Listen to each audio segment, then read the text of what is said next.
Okay, guys, I'm back. Finally, Miss Money came and got Miss Princess.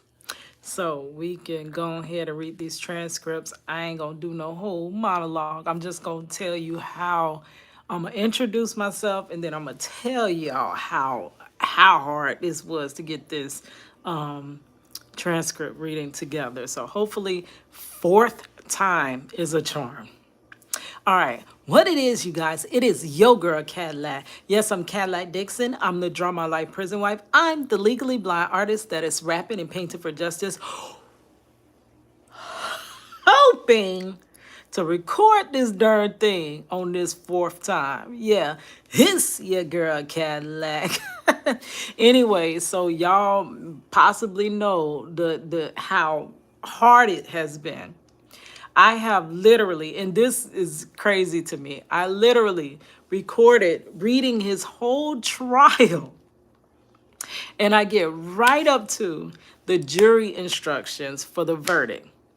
And I was gonna do the verdict reading in a whole nother video, that last little video, because it gets up to this pinnacle where dun dun dun what happens, but we already know he got guilty. He got basically he got convicted, guilty in the highest, guilty in the highest, guilty in the highest. Girl, we could have made a song out of that. Yes. But okay, so I started it out because I started a series, like one thing leads to the other, girl. Okay, I basically last month, yep, it was right before rent was due, girl. And rent due again, like, girl, oh my God. Whew. Okay, so anyways, that was a side note. So rent was due, girl. I was so upset, like I ain't know what to do because, girl, my finances are gone to bed, like for real. So I'm like irritated, but they had this little. It was kind of like a hangout night and a team member appreciation day or whatever. I work at a theme park, and actually, it really is a good job and a good company. They treat us really well. It's just that is not my purpose, I don't think, in life. And girl, I'm supposed to be an artist, and that's what I want to be. Like, that's what I feel like I was put on this earth to create things. Like, I really don't care what I'm creating. I just want to be creative in making things and getting paid to do it. Only reason I really paid to do it, you're gonna have to have a 9 to 5. And that 9 to 5 is going to take you away from what you want to be doing. So that's really the only reason for me wanting to get paid to be creative, right, girl? So I heard the story break of Corey Miller, and basically he was doing a Corey Miller was doing a hunger strike to bring attention to the inhumane circumstances of Louisiana DLC. Okay, so I just want to say that I think this is my opinion, and girl, I can have an opinion. I know a lot of times we can't have no opinion. We got to go with the flow. We got to feel like everybody else feel. Baby, that is not me. I have always been an outcast. I have always been the black sheep. I have always been the one to go this way, everybody go that way. So that's not me. I'm gonna formulate my own opinion about things, and I'm gonna want to do my own thing, girl. So I was like, yeah, I think it's more than just Louisiana DLC. Now, I'm familiar with Florida DLC, and I'm real familiar with the horrible circumstances of it. And if you did not know, FYI, Florida prisons are to critical capacity. One thing that the shutdown did teach us and did show us, girl, was that, okay, number one, what it did was it showed me how fragile our relationship is with our loved ones that are incarcerated. Just like that, anything happens, the first thing that they break is that communication with the outside and the inside. It automatically, visitation's gone. So I literally in 2020 thought I would never see my husband again. Like, girl, because the way things were going. They didn't want to let you in, and you couldn't do this, you can't do that. So the first thing that they did was lock them down. Now, you already know we needed to distance ourselves, and we needed to have sanitation at an all-time high. In DLC, how we finna get that? Like, we ain't, girl, when I would go to visitation, the little soap in the bathroom, like, for real, they literally would probably have that much soap and they would fill the rest with water. Like, literally, I'm washing my hands with water with some water. Like, it was not sanitized, like, not even clean. Y'all know I used to be, I actually still have my little license, girl, so I'm still a licensed cosmetologist. I'm just not practicing due to my carpal tunnel or whatever. But you know that first, before you sanitize, you got to clean. So how could we have sanitation inside of DLC when DLC wasn't even clean, girl? Like, so it was a lot of stories. It was so much going on, and it just highlighted. It's like it almost had to happen. It highlighted how horrible the circumstances are in DLC. And don't think that they've gotten, maybe they did a few little changes here or there, but pretty much it's not good.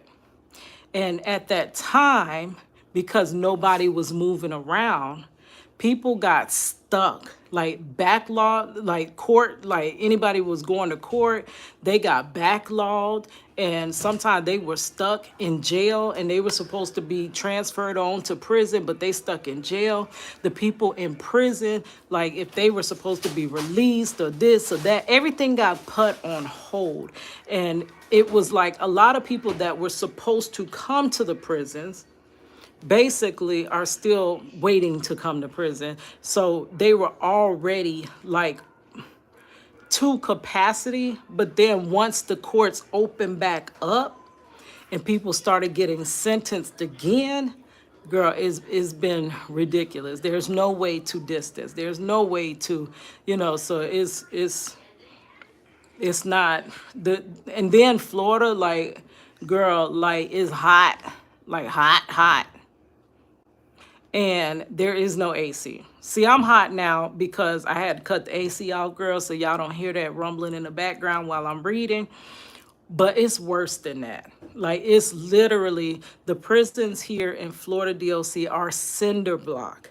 And they hold in, if it's cold outside, baby, it's colder inside the prisons. And a lot of times they are freezing.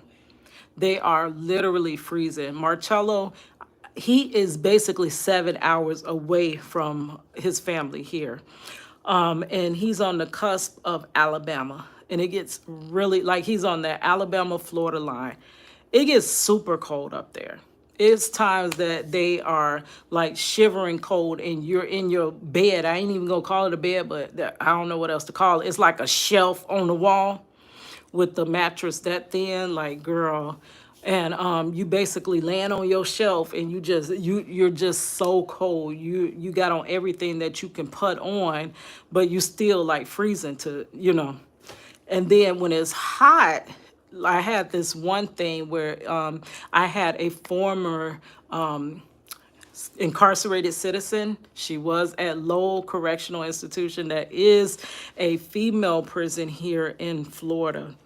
And she was like, what they would do when it was so hot, because I mean, the heat just gets sealed and locked in. It's unbearable. I was in it one time when the fan broke at visitation. It was almost, you almost wanted to just say, okay, I'll be back next time. I'll try to see you next Sunday. Like, girl, it would be so freaking hot.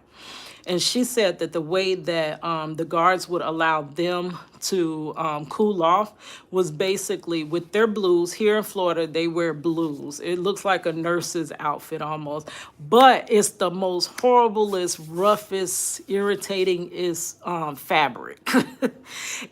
That is how their little outfit is. So they would take, with their blues, they would jump in the shower, with I guess the cool water that they can get, the coolest water, because it's hot, so you know the water warms up when it's hot like that. But the coolest they can get, they'll jump in the shower with all their clothes on, and then they'll get into their little shelf bed and basically lay there until they're dry. And then once they're dry, they jump back in the shower again. Literally, that's how they're living. And I already know people gonna say, well, they shouldn't have did what they did. Can't help you.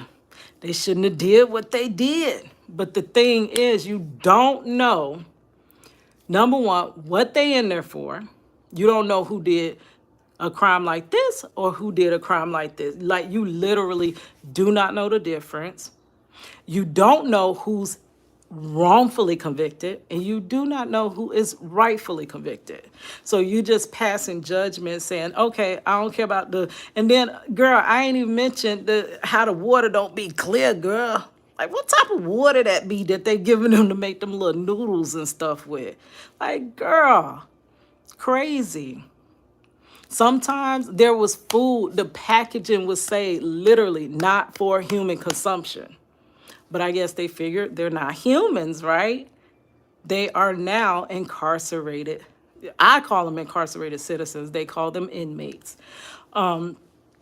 So it's not good. Healthcare, if something happened to them, the way they're treated, and I mean, you might be okay with it, but I'm not okay with it because my husband is there and he doesn't deserve to be there, but unfortunately he is there. So I would like for him to come back home whenever he do in the same shape that he went in there. And it's not their job to, treat him any otherwise. He's been already basically sentenced and punished by the courts or whatever.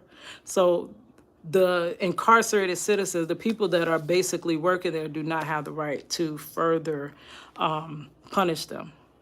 All they are there to make sure that they're there, ain't nothing happening, but they take it a little way too far, girl. So basically, I'm riding with Corey Miller. Like, girl, yes. I was taken aback when I heard that. And I was like, well, he is saying that he's innocent as well.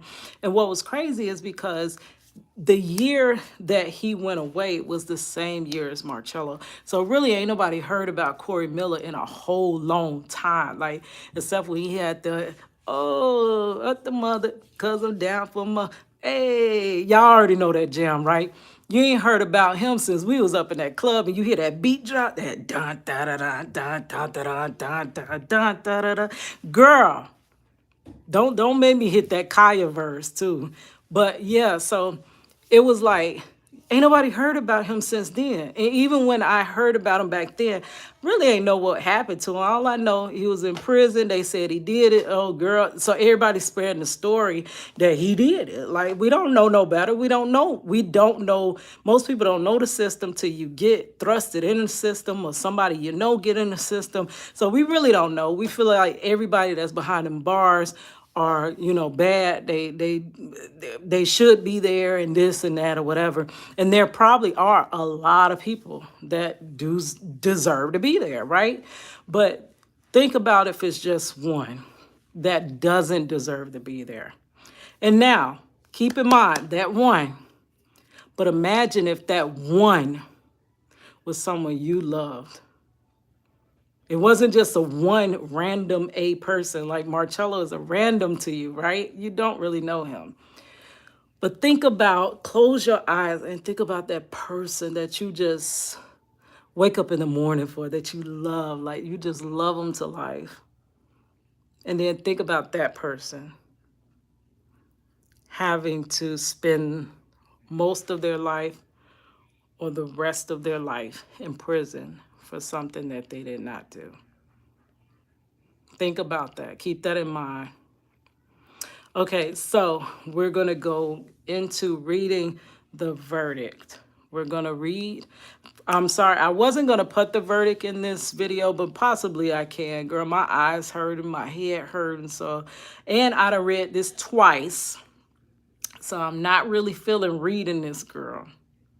but I'm going to try to pretend like this is the first time that I have went through these jury instructions. And I got to believe that there was a reason that, one, I recorded it the first time, an hour and a half with no volume, no sound. And then I got to further think that there was a reason that I stayed up way late in the morning and took me 2 more hours to reread it. And this morning, with me trying to share it, I accidentally deleted. So it got to be a reason for it. I mean, I must be finna tell it in the entire best way that I can. Now, me and Marchello are opposites. Marchello is always just, he looks at everything from, I like to say with rose-colored glasses, everything is halfway full. It's almost full. Or everything is, yeah, that happened, but let's brush that off. It's going to be better today, which is a good way to live. I actually need to be like that, honestly. But I'm the one that's like, girl. Like, I was okay that first time, but the second time, like, well, maybe I ain't supposed to be doing this. Matter of fact, I ain't gonna do this. Matter of fact, I want to delete my whole channel. Like, that's how I go when stuff just keeps happening. So he's like, I said, I'm gonna try one more time. If it's over at this point, we gonna let it go. And he was like, okay, that's all I want to hear, that you will try one more time. And so this is going to be the fourth time me actually trying to read the jury's instructions to, I messed up right there. The judge's instructions to the jury on how to formulate their verdict.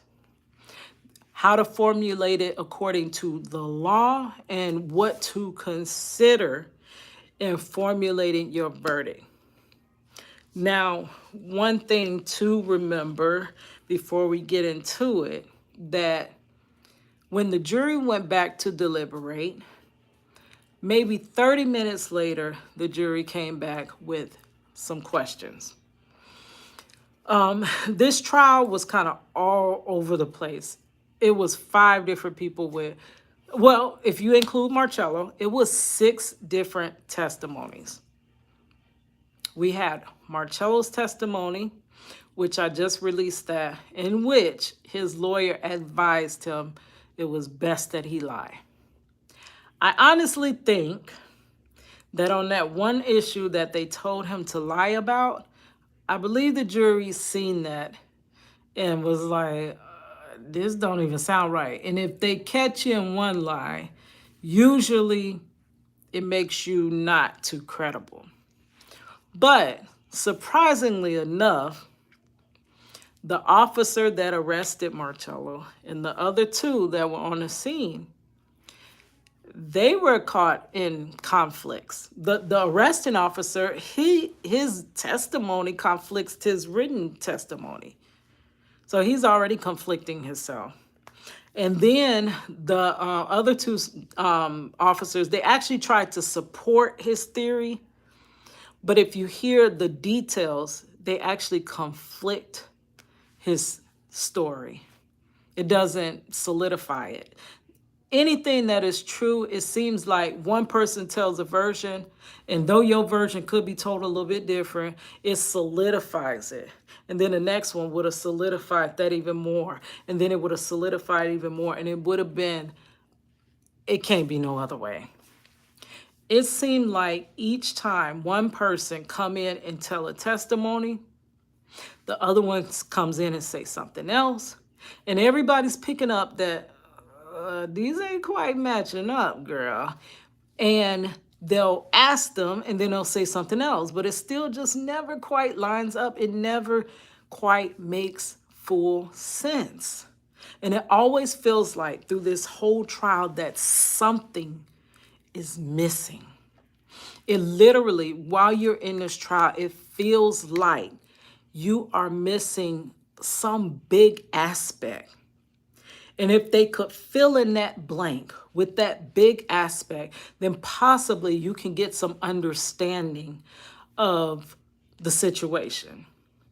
Now, basically, 30 minutes later, because the trial was all over the place, the two alleged victims, they were suspects, but now all of a sudden they're victims. The two alleged victims, they conflicted with one another.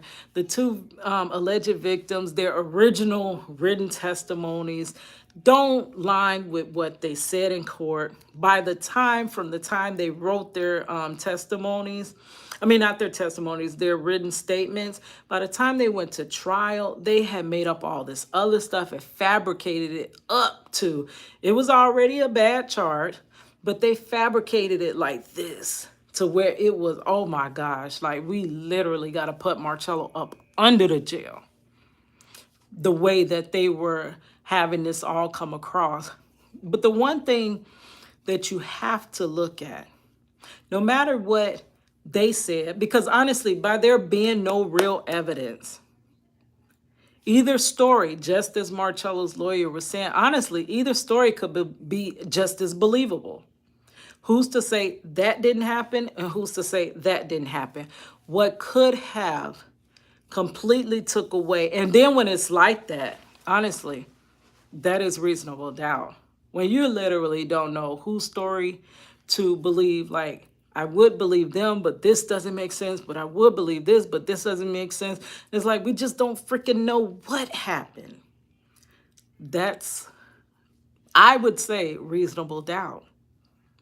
It has to kind of look like, okay, yeah, I really think, yeah. And then each time you get some more little details, you're like, oh, yeah, girl. And then you get a little bit more and you're like, okay. But, and then they put that one little cherry on top and you're like, yeah, there's no other way. Ain't no other way. And that's really what it's supposed to be. I was doing some research. You know, my husband was charged with a weapon, which escalated his sentence from 10 years to 40 from the weapon. The actual charge gives you 10 years, 5 to 10 years. And then the weapon gives you 40, disproportionate. But because you use a weapon, you're going to get that much more time. And Florida was very zealous with handing out time like that because they had just rolled out 10-20 life, the new sentencing statute. And what's so ironic, right before Marchello went to trial, they had this great big billboard, and it was literally like an ad, 10-20 life. They had just rolled it out in the late 90s or whatever here in Florida. And they were so, like, I guess proud of it because, you know, Florida's always been tough on crime. Like, that's the way to keep our neighborhoods safe. But it's so funny that they've been toughest as I don't know what on crime, but ain't nothing no safer. Like, girl, it really, they still doing just as much as they've been doing. I really think the opposite of all this crime and all this is basically prevention. How can we prevent the school to prison pipeline? And rehabilitation. You have already broken the law, but how can we prevent you from reoffending? Because when people reoffend, I know we don't care about them because they shouldn't have did what they did. But guess what? When they reoffend against society. So it keeps this endless cycle. We as a society really don't want reoffense. We don't really want offense. We need to be trying to fix it through education, through resources, through whatever you can do to prevent. But if you can't prevent, let's rehabilitate. And unfortunately, they feel like just lock them up, lock them up, lock them up. That's the best way to handle every situation. So 30 minutes into deliberating, they came back with 2 questions. And we'll see that in the transcripts what those 2 questions were. And when they could not get those questions answered, they came back with guilty in the highest. So, all right, let's get into it. Girl, while I'm trying to do this, let me do my little 1020 life poem. I did illustrate a video about 1020 life. Later, I can't do it now, girl, because I'm on live. But later, I'll put it in the description box, and I illustrated it. 1020 life. I'm in love with someone I can't be with, it so hard for me to let go. So I sit and I wait so patiently with the hopes that he will come home. Before I lay down at night, I close my eyes, I pray the Lord sends him home. But when I open my eyes, the fact remains that I'm still all alone. It happened a few years ago. I looked for him, but he was gone now. Please tell me, where did he go? 1020 life, that's all I know. See, the Lord on my side is who keeps me strong. I dread the fact I must move on, but I've got my life to lead, and I'm the one that takes care of me. Now the messed up party was snatched from his seat. Now a father and a mother I gotta be now, but when it's cold, who gon' hold me now? And who do I talk to when I'm lonely now? See, I'm in love with someone I can't be with, it so hard for me to let go. So I sit and I wait so patiently with the hopes that he will come home. Before I lay down at night, I close my eyes, I pray the Lord sends him home. But when I open my eyes, the fact remains, I'm still all alone. Yeah. Anyway, transcript. And then I'm going to bed because I got work in the morning, girl. Got to get on my work ship, girl. All right. Let's zoom in a little bit. Y'all drop a heart for me and Marcello's daughter.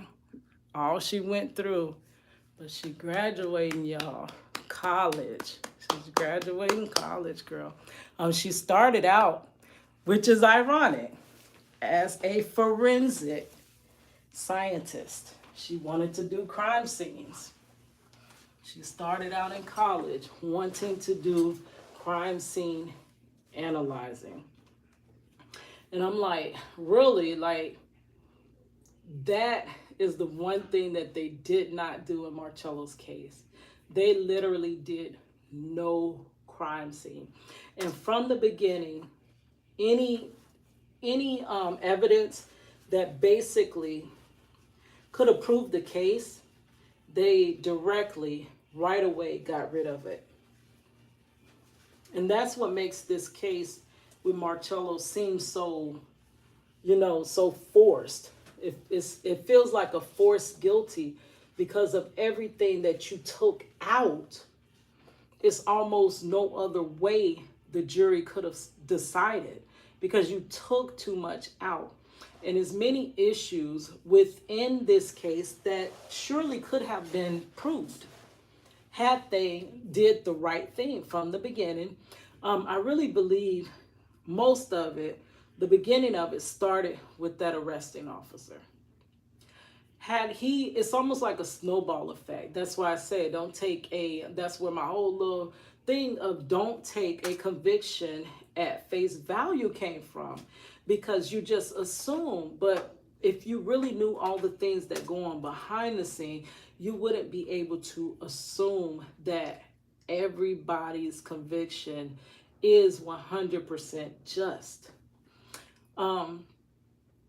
If he had done a lot of stuff different and just handled the crime scene in the correct manner and the investigation in the correct manner, I doubt Marcello would have been able to be wrongfully convicted. But because he, from the beginning, just cut corners and just did whatever he felt like he wanted to do, it caused Marcello's case to be tainted from the beginning.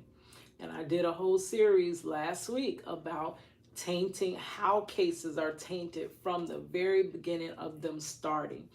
Starting with the arresting officers, leading into investigations, then leading to like the DA and the public defenders, and then leading into the jury. Like even in Corey Miller's case, they were saying that basically they were forcing the jury. Now, first already, okay, so no, the jury forcing would have came first. No, that was in his appeal. That was in his appeal case. So the first forcing was basically two people came back to recant in his case and saying that the only reason that they actually testified against Corey Miller was because basically they were threatened that if they did not testify that, hey, this can quickly turn on you. And that's a technique that is used a lot within criminal cases. Like basically you better cooperate or else.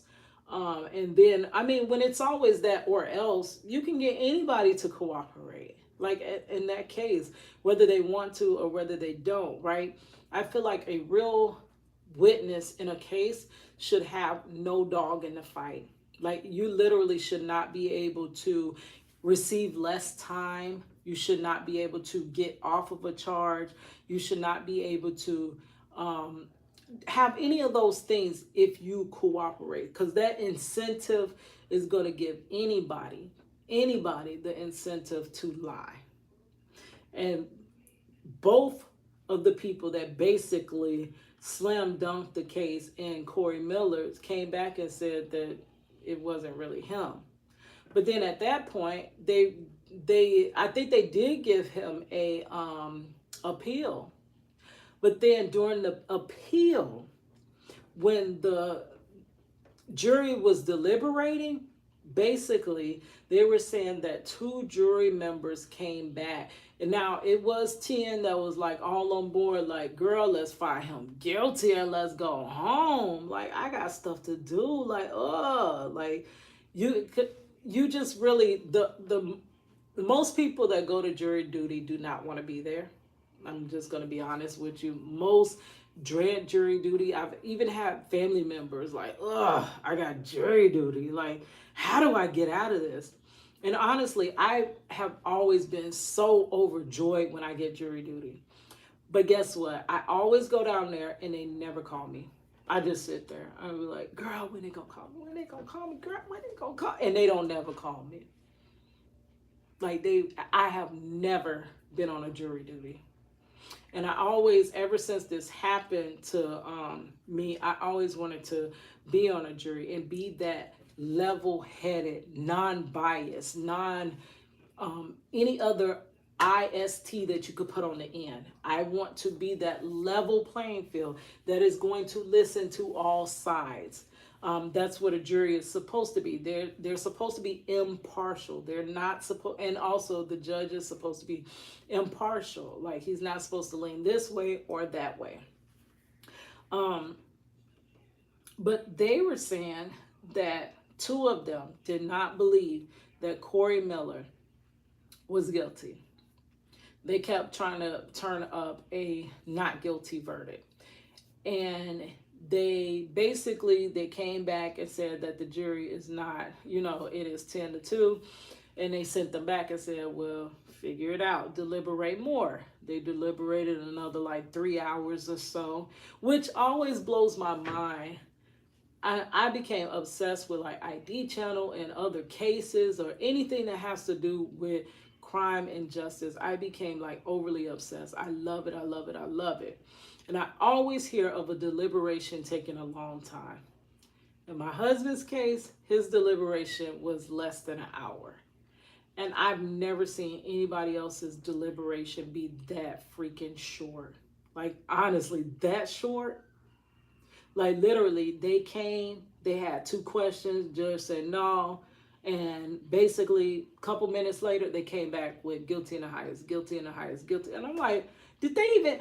When you hear me read this, you're going to be like, how? Well, I don't know. For me, when I read those jury instructions, I'm like, how in the entire world did they get through them, analyze each and every aspect of each charge, and formulate an answer within less than an hour. It takes me more than an hour to read through this.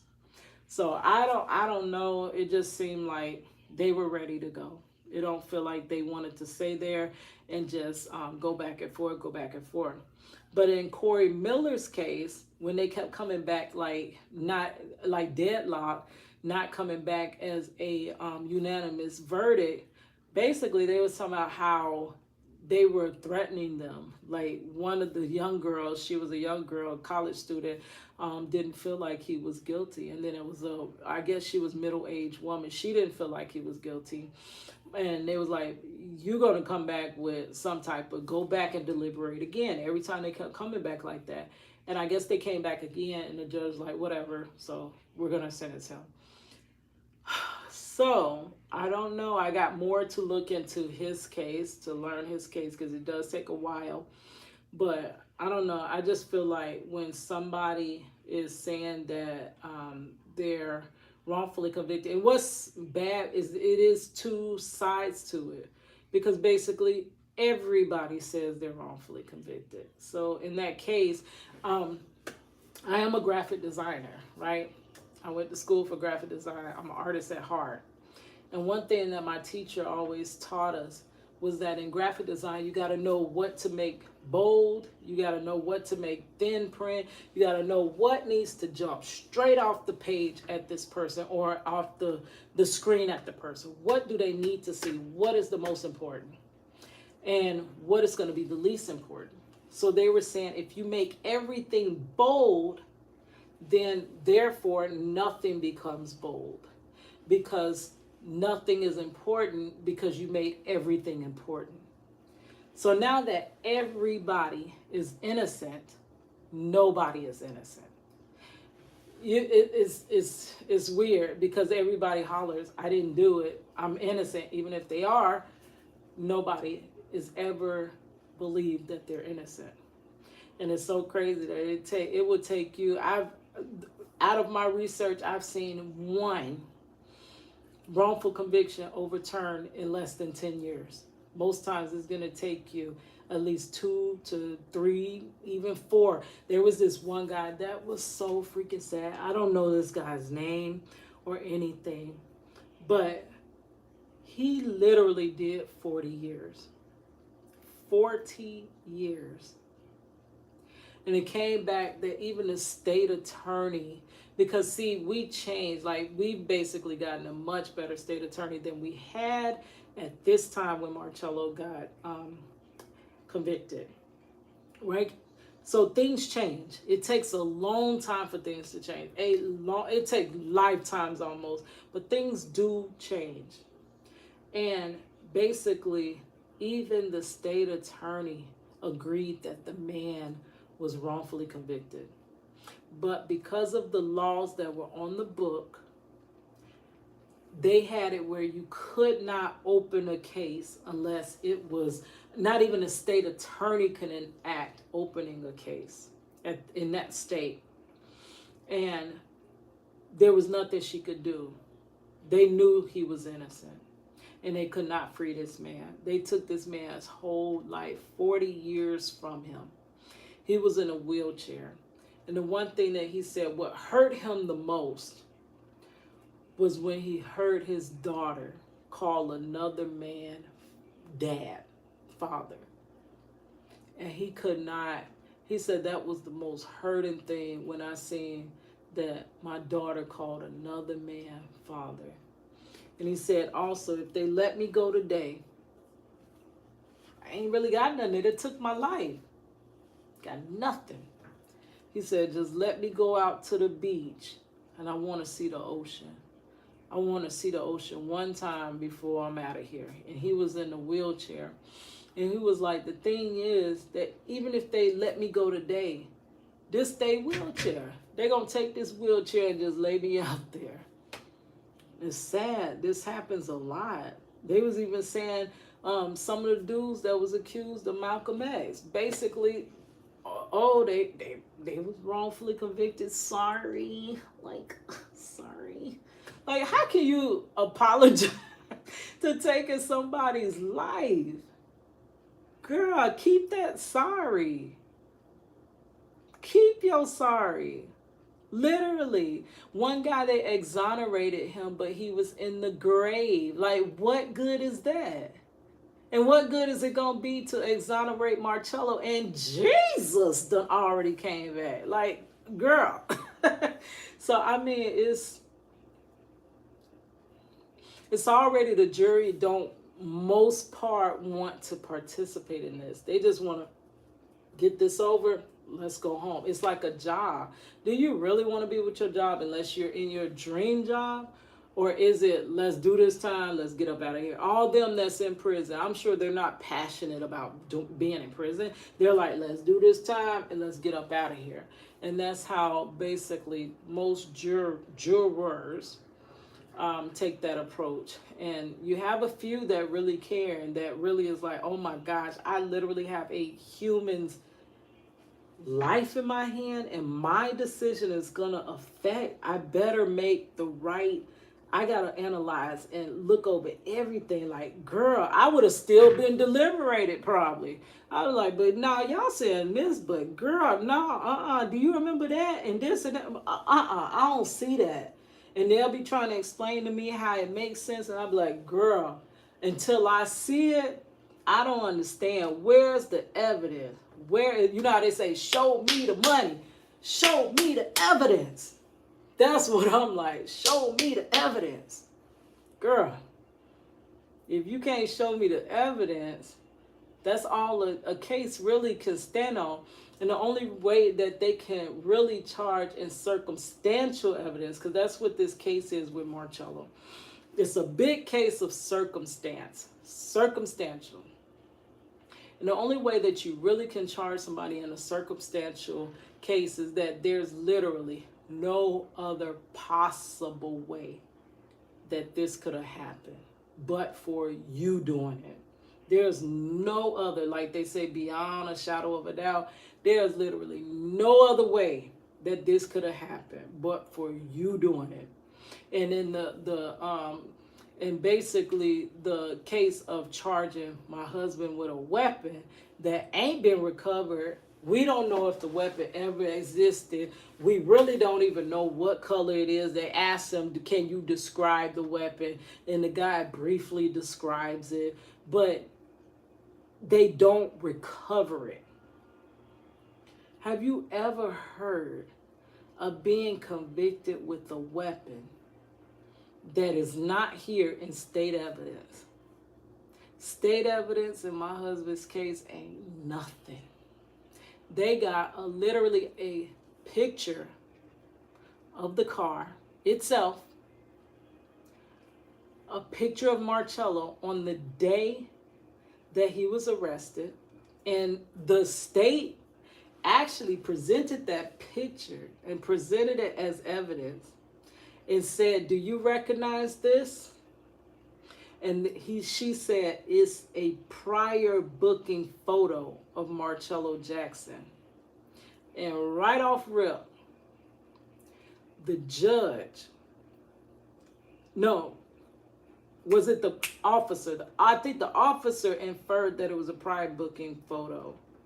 And quickly, the judge stopped that. It was like, bench meeting. I guess he let some things happen, but some things he was like, we ain't finna do that. He was like, you cannot, how are you saying this is a prior booking photo when the defendant has no priors? But she had already painted that picture in the jury's mind. She took a picture that they took that morning that they arrested him and presented it as though it was a prior booking photo. And the defendant had no priors. Crazy. So I did write, because there are so many big holes in Marchello's case, I wrote 3 things that I'm going to have to prove to be, because my dream is that I will be able to present Everything, all of my findings, all my 20 years of researching this case over and over and back and forth and through and up and down and going through every remedy that I can think of. We went through the legal remedies, and then we went through NAACP, which who say they don't do nothing with that. We went through the ACLU. Most of them just jump on scene when you get a camera in their face. When it's some publicity, then they come and they running, they coming. But when it's no publicity in it, and you're just literally just helping people that are getting eaten alive by the system, they ain't coming nowhere near. They later for that. We done tried everything you can think of. And a lot of times people do get back sometime. In Marcello's case, he has not given back 1 ounce of his 40 years. The only way that his time has been deducted is through serving his time, and he's done 21 years of his wrongful conviction. So I dreamed that one day I am going to present this. I'm going to find that one right person that can help me. I have not yet found them, but one day, before they bury me, I'm going to find that one person. Either you're going to let them free, or I'm going to die trying to free them. Girl, that's just what it is right now. But it's 3 things that I'm going to have to prove in this case to break this case. So this right here, like I said, this going to become the investigation discovery channel, girl. Where did I write it? Because I wrote it the other day. Oh, here it is. So these are the things to break this case of Marchello. This is what me and you, girl, we gonna have to do this together, girl, because I can't do this on my own. Okay, so we are going to have to, 1, prove the character of that arresting officer, which y'all already know because he tainted this from the beginning. From the beginning, he tainted it. And y'all already know he is the one with 4 other officers that are accused of over-outing a guy. And then, number 2, we ought to prove that driver got caught. There's no way in jail, I believe, that driver got away. That driver did not get away. There is no way. They claim that driver got away from the police dogs, got away from 2 officers chasing him, got away from helicopters above. He got away from all of that and never was caught and brought up on charges. But it's going to be an interesting part that's going to make you say, Because you know what? Though Marchello, the defendant, had no priors, guess what your driver had? Driver had a rep sheet already. It wasn't long. It was some inquiries, girl. But after this alleged incident, that person's rap sheet is from here to there in several states, right? And there's another thing that goes with that driver.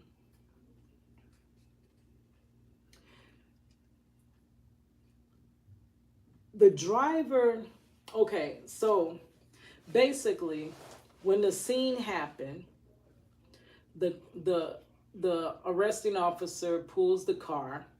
Now, it was innocent, to be honest. The cop, in the first place, did the right thing, to be honest, because this situation is kind of bogus, right? The cop sees the car run a stop sign. Instead of the car pulling the heck over, like you figure it would do and should do, like who don't pull over when the police there, girl? Like that doesn't even make sense. But the reason the driver did not pull over is because the driver had priors and he was just out on bond. And he said there was no way that he can go back to jail. Well, I mean, later for that, because he done went back and back. Like it was a little revolving door, girl. He done, that many times he'd have been there, right? So he said he couldn't go back. So that's his reason for evading the police, right? So when the police seen this vehicle run the stop sign, roll the stop sign, because Marchello had just got in the car, and the car pulled over, it kind of pulled over and picked Marchello up like right there close to the stop sign, and then kind of scooted out.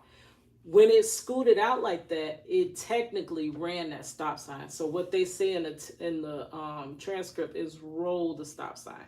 So when it rolled the stop sign, instead of it pulling over like he tried to pull it over, it sped off. His cousin floored it, is what Marchello said. Marcello's like, he floored it, and he's like, man, what the F are you doing? That's what Marchello said. He was like, what the F are you doing, man? And he basically goes on a 5-minute high-speed chase around a little corner or whatever. Now, the way they describe it, they make this look big, like it was an OJ-style chase. This was literally a block.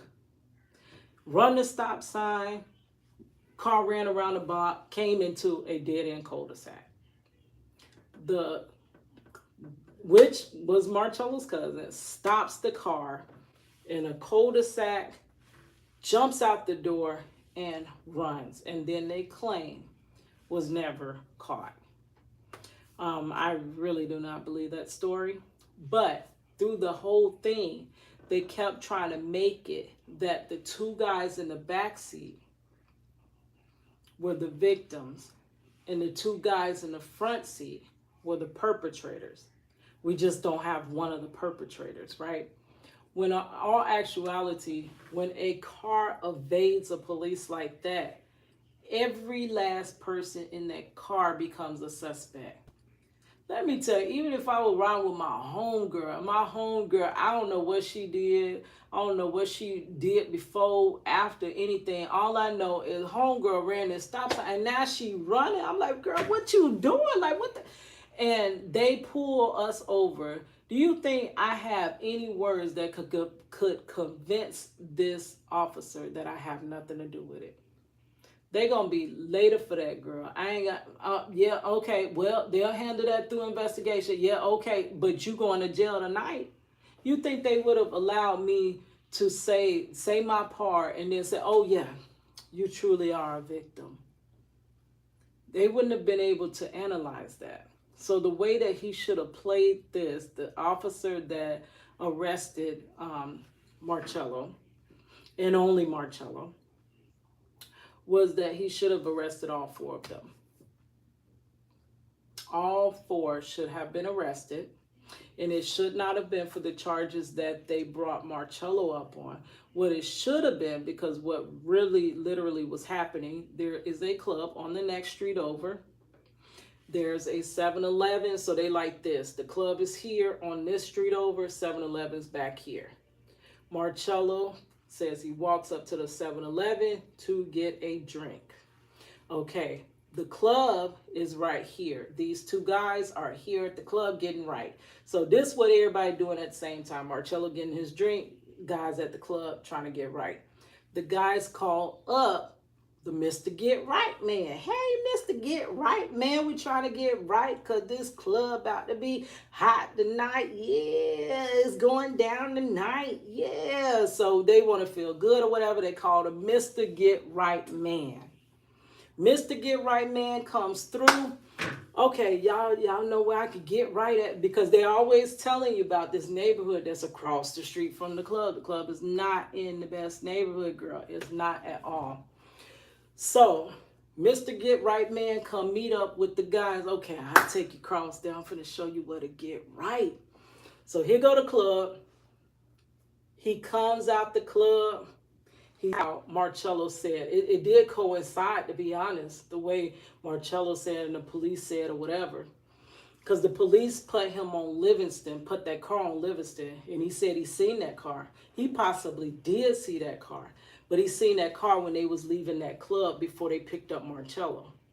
So he possibly could have seen that car, girl. Who knows? So they coming from the club. They coming like this. Marchello on foot. He coming like this. And then here go Westmoreland. He come from Livingston, turn on Westmoreland. Marchello walking, and they basically are coming like close to each other. And Marchello said that as he was walking home, he heard a car drive by honking his horn. Beep, beep, like this. And he was like, he didn't know who it was. He looked around. Oh, that's cuz. That's my cuz. So he says that the car that his cousin was driving, the same car that the guys are in, comes around, does a little turn into that cut through. That's where that stop sign is. Comes this direction, right? And then turns down on the side where there's a little tiny street. You cannot go all the way through on that street. That street really literally is a dead end. So he just kind of pulls in to pick Marchello up. Marchello jumps in the car and he rolls the stop sign. Marchello literally just got in the car. And the state lawyer hones in so much on how there was no conversation. But to be honest, from the beginning to the end of the high-speed chase, which they all refer to as being very short, very quick, very, like, literally just a couple seconds, not even that. Because the distance, if you drive it fast, is going to be even shorter. And it's already short if you drive it slow, because it's literally just around the block into the dead end. So basically, he gets in the car. He just gets in the car. And that's when the car rolls the stop sign. The cousin cannot stop because he has these priors. I mean, not priors. He has this bond that he's out on. So he ain't supposed to be doing nothing wrong, to be honest. And he said he cannot go back to jail. So when the car pulls around into the cul-de-sac, the cousin jumps out the car and runs. It leaves all three in the car. Now it's three of us in the car. This freaking goddamn car just evaded the police, and I can't. His ass, you jumped the hell. This me talking about my girlfriend. I'll be like, honey, I always get caught up in some shit. I get in a car and her ass gonna run the hell off after she. What these people, so everybody probably panicking in the car. What the fuck? What do we do? This man done jumped the hell up out this car and he gone. Like, what the? So I even asked Marchello, I'm like, Marchello, if your cousin literally ran and got away, why didn't you run? He was like, because I didn't want them to think I had nothing to do with this. I didn't know what he was doing. As soon as when he pulled off, I figured something ain't right. Like, he freaking avoiding the police. So he said he assumed that he was going to be able to talk to the officer. That's that woman cop that said she was on the road, right? He said he was going to tell her, you know, look, I don't know what happened. I just got in the car. I literally just left the 7-Eleven. I literally just left there. And then I got a ride for my cousin. I don't know what the heck going on. The other guys panicking because, hey, we were trying to go get right. And now what the heck did we got wrong? Like, what the heck? What is this? So that's basically what the whole scenario was. So literally no crime happened except for on that driver. The crime with the driver was the traffic infraction of rolling the stop sign and then driving off and evading the police and leading them on a high-speed chase. I'm sure that's very much against the law. And then jumping out and fleeing. So the only things that were breaking of the law was basically on that driver.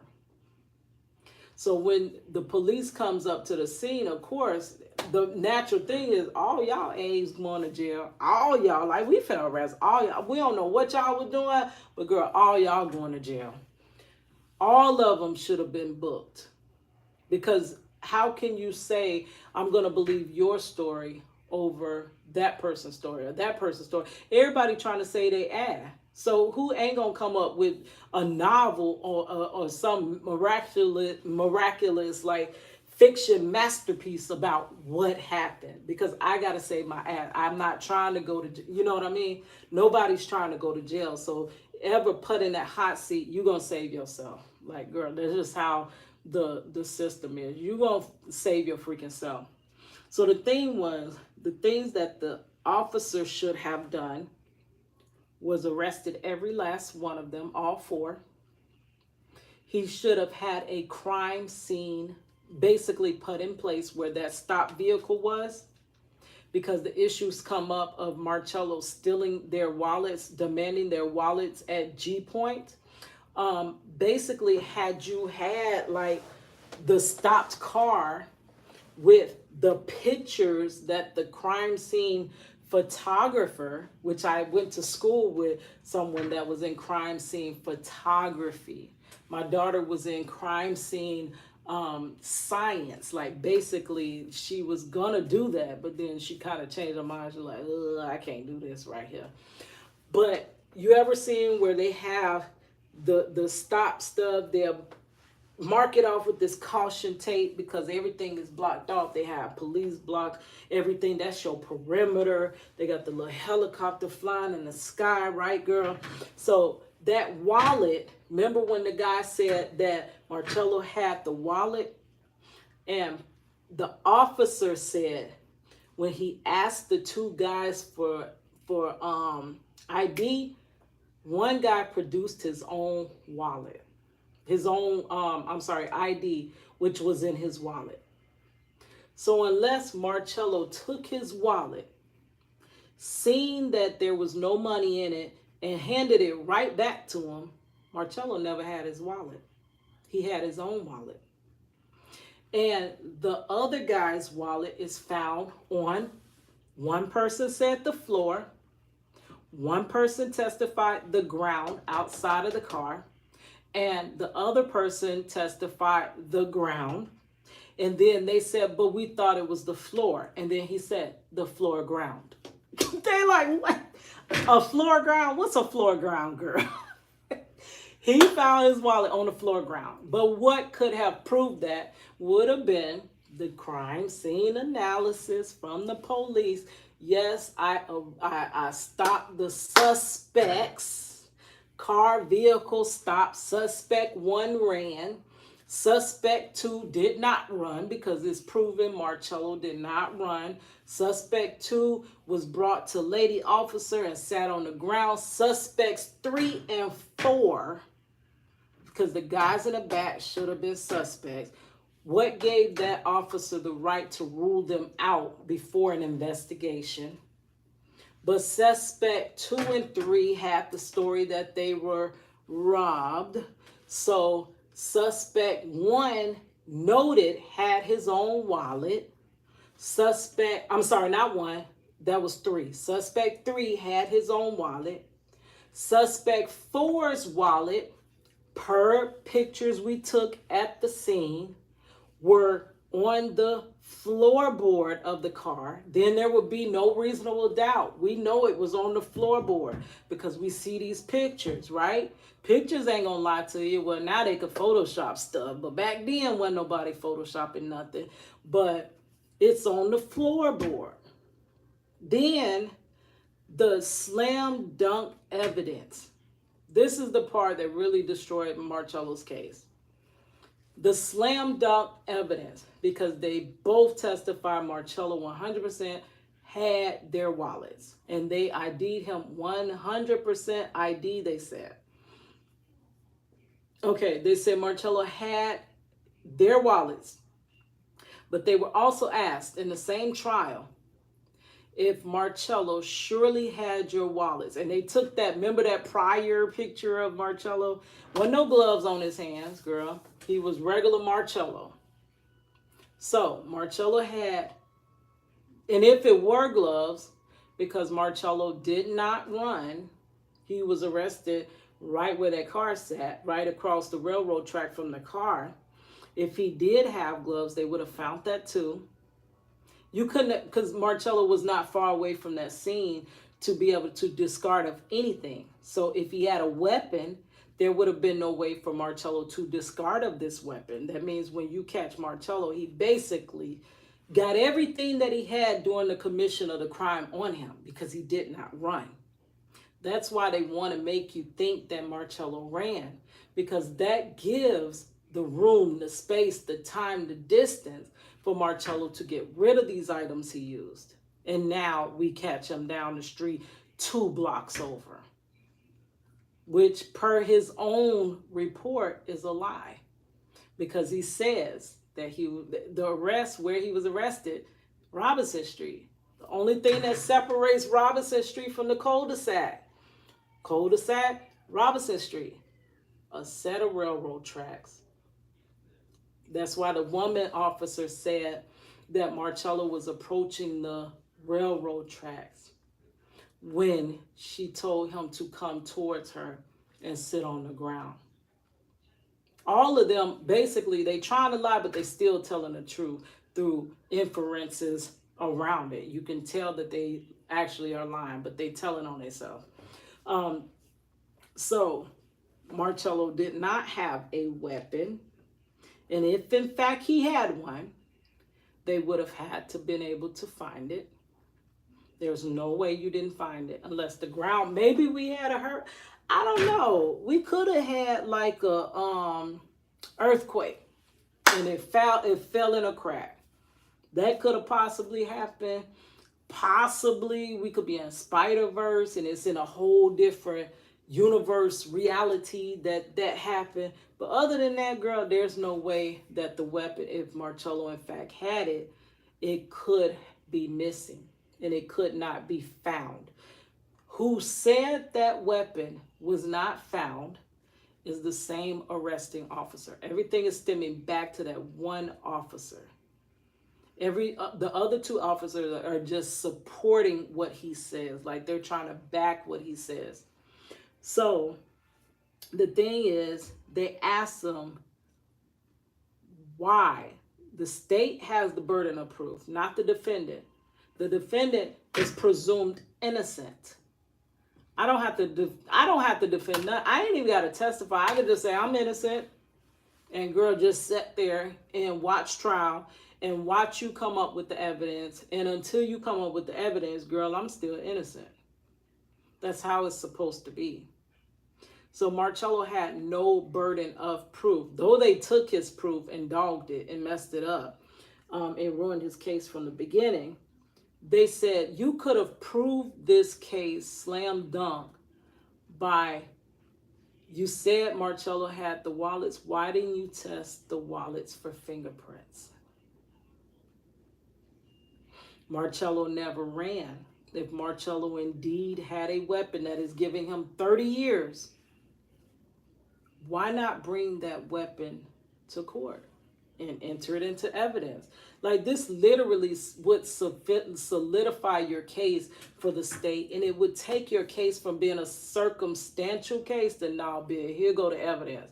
We got this weapon with your fingerprints, girl, and we got the wallets that you touched, both of their wallets with these fingerprints.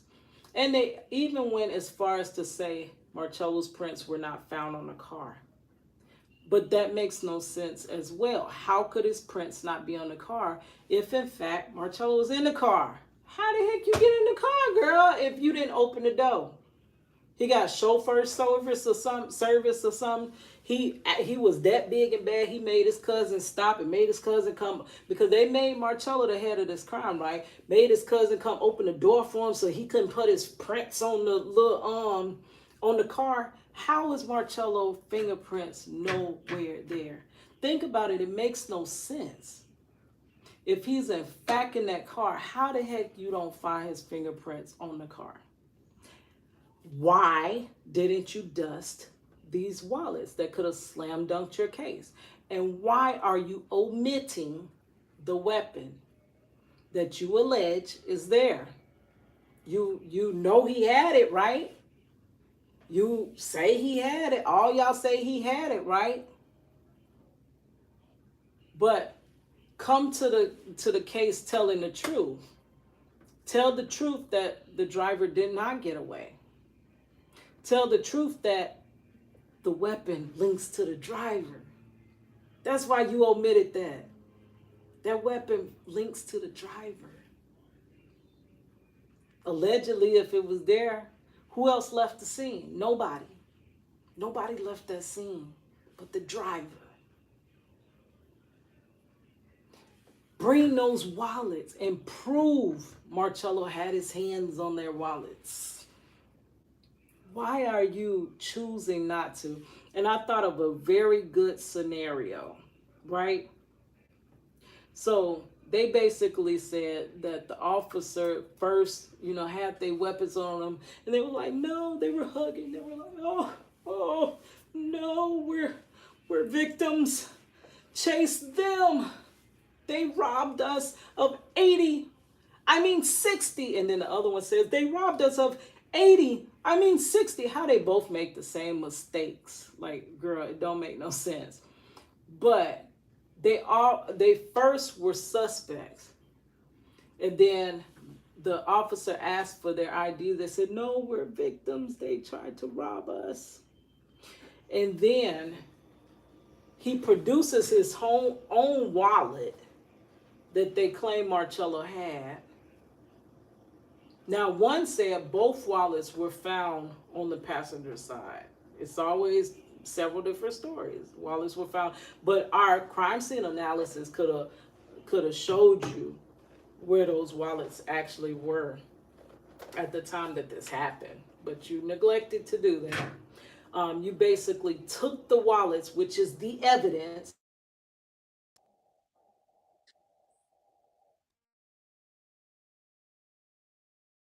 You destroyed Marcello's evidence. Even though it would have been your state evidence, it as well could have cleared Marchello. So you took that out. You said, okay, I believe your story of you being a victim. Those are your wallets here. Though this can clear this man's life and name and everything, I'm just going to run you your wallet back. It should have been taken into state's custody. They should have made it an exhibit that should have been part. It should have been dusted for fingerprints. The car should have been dusted for fingerprints, not them giving the car and they end right back up at the club that they claimed they were almost kidnapped, carjacked, and robbed from, and they claimed they were going to end up in a lake, girl. Who returns to that club within hours? But they did, and they claimed they had to do it because they were so shaken and scared that they had to get a drink. Who does that? Look at the actions around it. It makes no sense. But my theory as to why they did not want to test these fingerprints is because either it did not have Marcello's fingerprints, and if they knew that we turn in these wallets that don't have Marcello's prints, we can't charge him with this. So that's not in our interest. Or the wallets and the weapon turned up the driver's fingerprints, girl. I'm going to tell you the secret. The driver's fingerprints. Or their own fingerprints. Proving that they had their own wallets.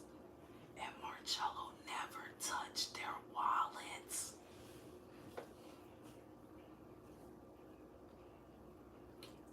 That's why they couldn't turn it in. That's why it's better to say, we seen a weapon.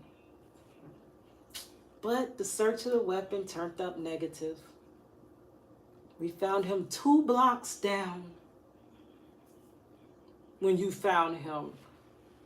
Cul-de-sac, railroad track, road that he sat on the road with the officer.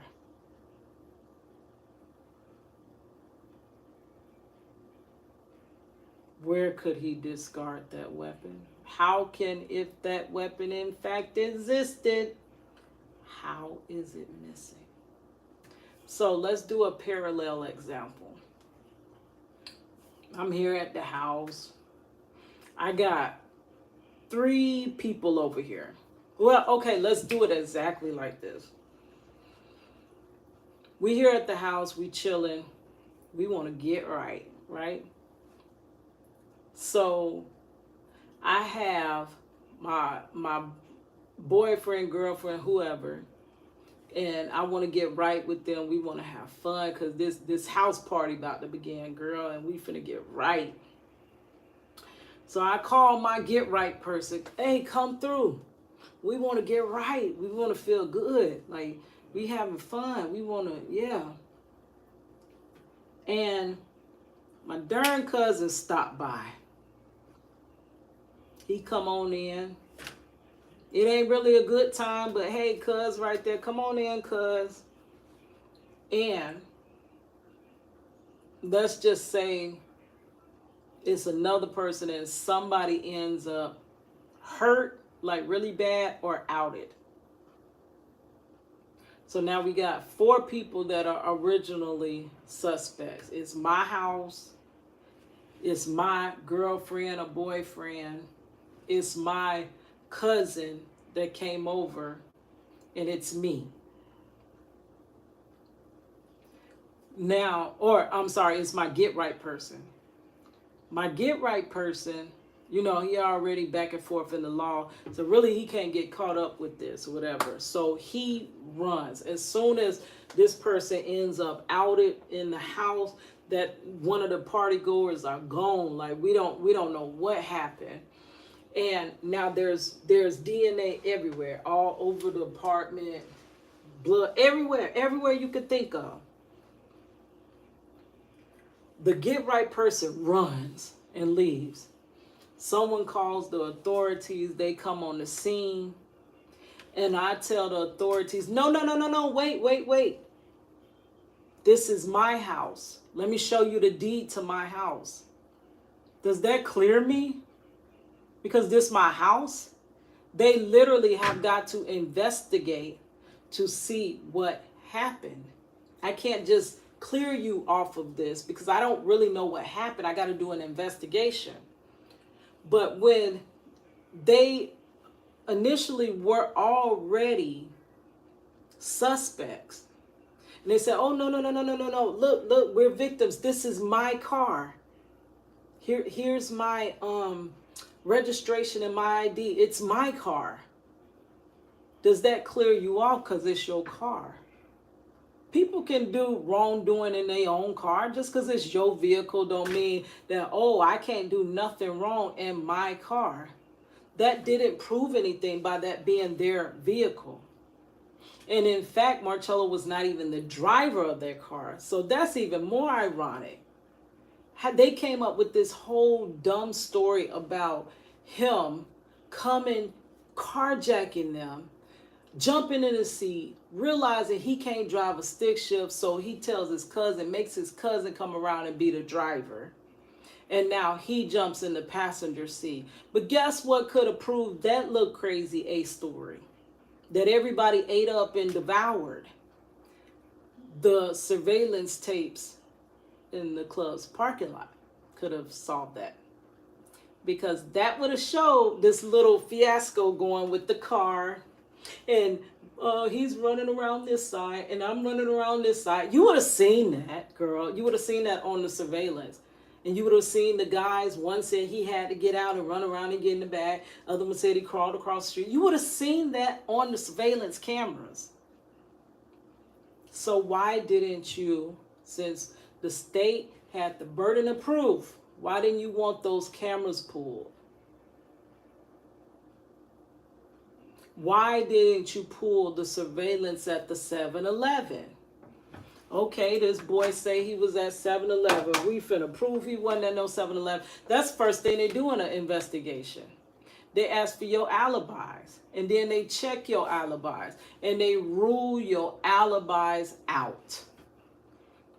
That Marchello story of being at that 7-Eleven should have been ruled out. It should have been played through, investigated. Okay, it turns up, we checked the surveillance. Marchello was never seen at the 7-Eleven. Ruled out. They didn't do that. They didn't do anything. Instead, they told us that 7-Eleven surveillance was way too expensive to pull. And they told us, lied and said that the club had no surveillance in the parking lot. And then lo and behold, I find a article where there was another robbery in the same parking lot of the same club. And guess how they found this suspect? Through the parking lot surveillance. Girl, so all the way around, this whole thing is messed up. And so back to that story about we all at the house, we about to have a house party. I call my get right man. My cousin happened to stop by. I didn't know he was gonna be there, but he stopped by, girl. Now he over here, and I got me and my boyfriend and my girlfriend. We about to get right, and somebody ends up outed. Authorities call. DNA and particles and bodily stuff is all around the apartment. And then I tell you, no, wait. But this is my house. You're going to be like, later for that, girl. This is under investigation. You still arrested until you are cleared.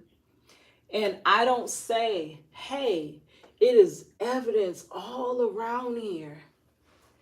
But I'm going to take her word for it, and I'm not going to test it. I'm going to give you, I'm going to tell you, have a nice day, take your report, and I'm not going to test any of this evidence because I know that you're the owner of this house. Now, does it make sense? It makes no sense, honestly. But I'm so sorry for all that rambling. That's why it took me so long to read these darn transcripts, girl. I'm sorry. Girl, my mind, literally, I told y'all, I got to have some type of attention disorder. I cannot focus, girl, so I will go off on a tangent. Okay, so now it's really late and I'm just started. So it's like 1 something, right? Whoo, girl. Okay, so let me read as fast as I can. This is the end of Marchello's defense lawyer's closing statement. And then right after that, you're going to hear the jury's, what do you call those? The instructions on how to do the verdict, basically. The strings, my lord, are false. This does not ring true. What you've heard today. And because of that, you must come back with the accurate, fair verdict. And you've heard it every time you come in here. I don't know if you noticed it yet. All rise for the jury. They say that. Even the judge. When you leave, you are most important element. You are the most, well, it says you are most important element, but girl, they had a typo, girl. That little stenographer, I don't know what she was doing, girl. She left some words out, girl. Anyway, element in a criminal case. We all rise for you because we show you the most and utmost respect for your job, which is to sift through the facts. If you sift through these facts carefully, we're sure that you'll come back with the right verdict, a verdict of not guilty, because we all rise for you. We trust you to make the right and just verdict. From everything you've seen girl, let me read that over. From everything you've seen and that alone, it's easy to reach that by the evidence, because there was no evidence, girl. Any one of their stories could have been true because there's no evidence. Conflict in the evidence and lack of evidence. My lords, the strings do not ring true, not guilty. Okay, the court. The court is always the judge. Ladies and gentlemen, let's take a break. Let me give you a just about 10-minute recess, and then we'll come back for the jury instructions. Let me increase this size, girl, because I can't see no more. My eyes hurting. Head hurting, too.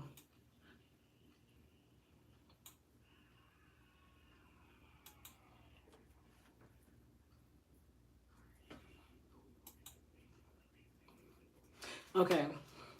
Let me give you just about 10-minute recess, and then we'll come back for jury instructions. Whereupon at 3:45 p.m., court was in brief recess. Court deputy, please, at 3:55 p.m., please remain seated. Court will come to order. The court, all right, bring in the jury. Court deputy, everyone, please rise. The jury is entering. Whereupon the jury entered the courtroom. The court, I'm sorry, I probably should have had you do this before the last break. But is there anyone that needs to make a phone call to let folks know that you might be running a little late tonight? The jury, negative response. So I guess they all like, no, girl. want to go home. The court, no. Everybody's okay? All right. All right. Members of the jury, I thank you for your attention during this trial, and I ask that you please pay attention to the instructions that I am about to give you. I'm going to give them to you in written form so that you can take them back into the jury room with you. Like, girl, how did they reread over it as short as they deliberated? Marchello Jackson, the defendant in this case, has been accused of the crimes of kidnapping with intent to commit a felony, which is the robbery. Okay. Carjacking with a firearm, robbery with a firearm, and attempted robbery with a firearm. Before you can find the defendant guilty of kidnapping as a charge as to counts 1 and 2, the state must prove the following 3 elements beyond a reasonable doubt. Marchello Jackson forcibly, secretly, or by threat confined, abducted, or imprisoned as to count 1, Mr. Nevins, as to count 2, Mr. Wintle, against the victim's will. Marchello Jackson had no lawful authority. Marchello Jackson acted with intent to commit or facilitate commission of robbery. In order to be a kidnapping, the confinement, abduction, or imprisonment must not be slight, inconsequential, or merely incidental of the felony. It must not be the kind inherent in the nature of the felony and must have some significance independent of the felony in that it makes the felony substantially easier of commission or substantially lessens the risk of detection. Before you can find the defendant guilty of carjacking as to count 3 and 4, the state must prove the following 3 elements beyond a reasonable doubt. Marchello Jackson took the motor vehicle from the person or the custody of as to count 1, Mr. Nevins, as to count 2, Mr. Wintle. That could have been proven or disproven through that surveillance. They chose not to bring it. So I don't see how they proved that. Do you think they proved, if you have followed this transcript, do you think that they proved beyond a shadow of a doubt that Marchello Jackson in fact was the one that took that vehicle? Okay, if you do, really, I'm not here for trolls. There's going to be trolls that say, oh yeah, he got to be guilty, girl, but whatever. But I just want participation from real people that are really listening and level-headed and listening to whatever's going on. If you truly do feel like they proved it, then I need to know that. Like, I literally need to be able to see this case from more than just my perspective, honestly. Okay. Because to be honest with you, of course I'm going to be biased because he's my husband. That's why I'm trying to figure it out, girl. But to be honest with you, when it first happened, I was one of the biggest ones that said, Marchello, ain't no way. Ain't no way you could be arrested and ain't did nothing. Like, girl, you couldn't even sell me that. But it wasn't until I seen it with my eyes that I realized that this can really happen. And it was a rude awakening.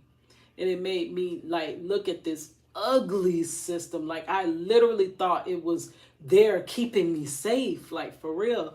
I didn't know it was so hideous. Like the hideous you know, when they pull Jason mask off and he be like, that's literally, I was like, God, dog, I didn't know it. And it really scares you when you find out the truth about the system. Okay.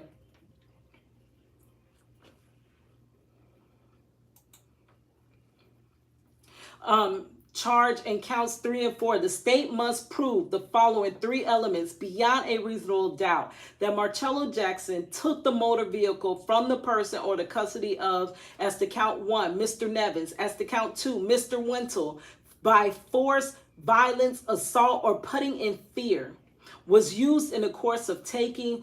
The taking was in intent to temporarily or permanently deprive, as to count 3, Mr. Nevins, as to count 4, Mr. Wintle, to the right to the motor vehicle or any benefit from it, or to appropriate the motor vehicle of, as to count 3, Mr. Nevins, as to count 4, Mr. Wintle, to the defendant's own use or to use of any person not entitled to it. In the course of the taking means that the act occurred before, during, or after the taking of the motor vehicle, and that the act and the taking of the motor vehicle constitutes a continuous series of acts or events.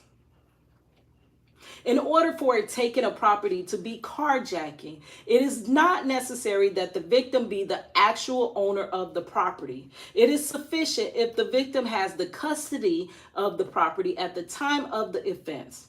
The taking must be of use of force or violence or by assault so as to overcome the resistance of the victim, or by putting the victim in fear so that the victim does not resist. The law does not require that the victim of the carjacking resist to any particular extent or that the victim offer any actual physical resistance if the circumstances are such that the victim is placed in fear of death or great bodily harm if he or she does not resist.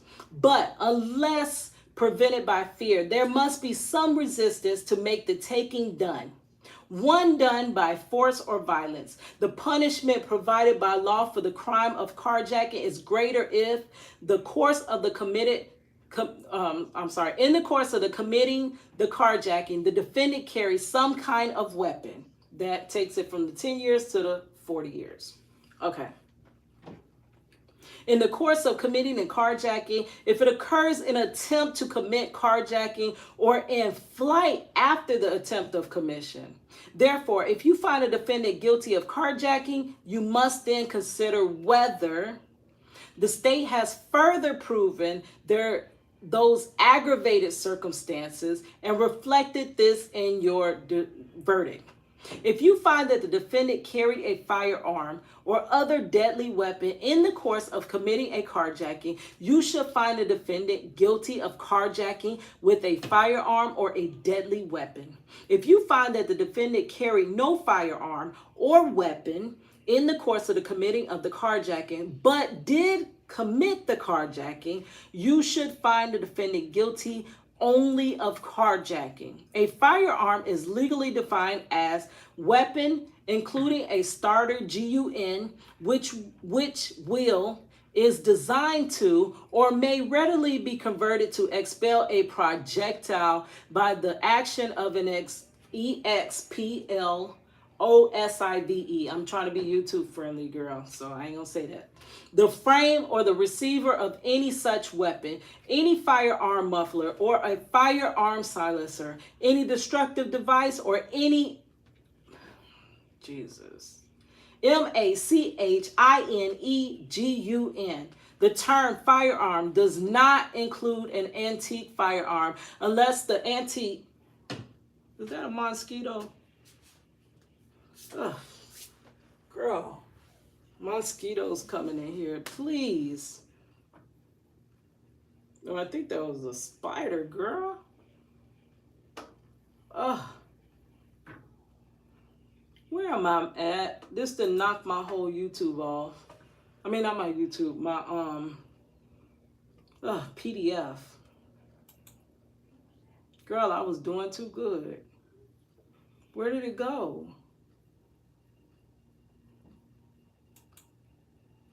Oh, okay, gosh, come on now, I'm tired.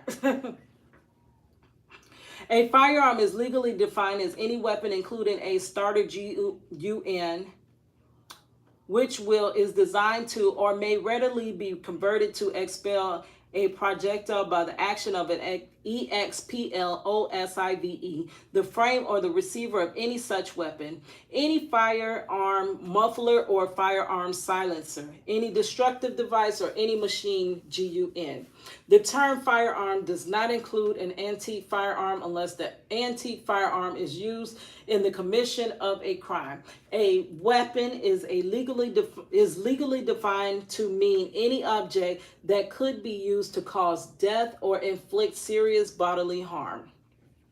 A weapon is a deadly weapon if it is used or threatened to be used in a way likely to produce death or great bodily harm. Before you can find a defendant guilty of robbery, as charged in counts 5 and 6, the state, and remember, remember, as to count 5, I believe it is that I have reduced that down to attempted robbery. I'm going to get that in just a second. I'm going to get to that just a second. The state must prove, must. It didn't say kind of prove, should prove. It says must prove. And we need to look up that word prove. What do prove mean? Like, I know what it generally means, but like legally, what does prove mean? Because it said must prove. We need to know what that means, girl.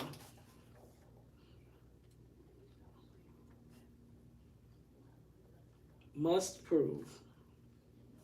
We're going to define that. Okay. Beyond a reasonable doubt. And I think I also need to look up reasonable doubt. Even though he defines it, we need to break this down some more.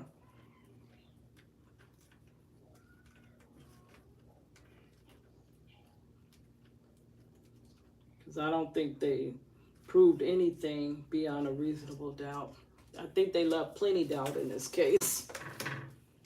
Okay, Marchello Jackson took the money from the person or custody of, as to count 5, Mr. Wintle, as to count 6, Mr. Nevins, force, violence, assault, or putting in fear was used in the course of taking. The property taken was of some value. The taking was with the intent to permanently or temporarily deprive, as to count 5, Mr. Wintle, as to count 6, Mr. Nevins, of the right to the property or any benefit from it, or to appropriate the property of, as to count 5, Mr. Wintle, as to count 6, Mr. Nevins, in the defendant's own use or to use of any person not entitled to it. In the course of the taking means that the act occurred prior to, contemporaneous with, or subsequent to the taking of the property, and that the act and the taking of the property constitute continuous series of acts or events. In order for a taking of a property to be robbery, it is not necessary that the person robbed be the actual owner of the property. It is sufficient if the victim has the custody of the property at the time of the offense. The taking must be by the use of force or violence or by assault, so as to overcome the resistance of the victim, or by putting the victim in fear so that the victim does not resist. The law does not require that the victim of the robbery resist to any particular extent, or that the victim offer any actual physical resistance. If the circumstances are such that the victim is placed in fear of death or great bodily harm, if he or she does resist, but unless prevented by fear, there must be some resistance to make the taking one done by force or violence. I think that's why they had to escalate it up like that, because by them not escalating it up to the people thinking they would have been ill if this, if they didn't escalate it to that extent, I don't think they could have made the conviction, because it basically, you have to have that element of great bodily harm or almost like near death experience. Basically, it got to be that detrimental. But remember, they walked away from this without a cut, a scrape, nothing was wrong with them. They walked out of it the way that they got in the car. Nothing at all was disturbed, not even a hair on their head. And then they returned back to the club that they were so deathly afraid that they almost lost their lives from. And they returned right back there the same night in question, just in time for the dance. Though they claim this parking lot was empty, there's no way the parking lot was empty. They're explaining away why there are no other witnesses. That parking lot couldn't have been empty. But girl, back to the transcripts. And no security on the biggest club night of this club. Okay. Require that the victim of the robbery resist in any particular extent, and that the victim offer any actual physical resistance if the circumstances are such that the victim is placed in fear or death of great bodily harm if he or she resists. But unless prevented by fear, there must be some resistance to make the taking one done by force or violence. In order for the taking by force, violence, or putting in fear of robbery, it is not necessary that the person it is not necessary that the taking be from the person of the victim. It is sufficient if the property taken is under the actual control of the victim so that it cannot be taken without the use of force. Violence or girl, I know my computer ain't go dead, girl. Oh, it went to sleep. I'm about to go to sleep too, girl. Intimidation directed against the victim. The punishment provided by the law for the crime of robbery is greater that's from that 10 to that 40. If in the course of committing the robbery, the defendant carries some kind of weapon. Let's just say he had a weapon but never prove it because we ain't got to. Who gonna hold us to it? Who gonna check us, boo? Y'all remember that? Sheree say, who gonna check me, boo? Who gonna check them? Nobody. If it occurs in an attempt to commit robbery or in flight after the attempt or commission. Therefore, if you find a defendant guilty of robbery, you must then consider whether the state has further proven, there's that word again, those aggravated circumstances, and reflect this in your verdict. If you find the defendant carried a firearm in the course of committing the robbery, you should find the defendant guilty of robbery with a firearm. If you find the defendant carried a weapon that was not a firearm in the course of committing the robbery, you should find the defendant guilty of robbery with a weapon. If you find the defendant carried no firearm or no weapon in the course of committing the robbery, but did commit the robbery, you should find the defendant guilty only of robbery. I have previously defined for you a firearm, and I have previously defined for you deadly weapon and weapon.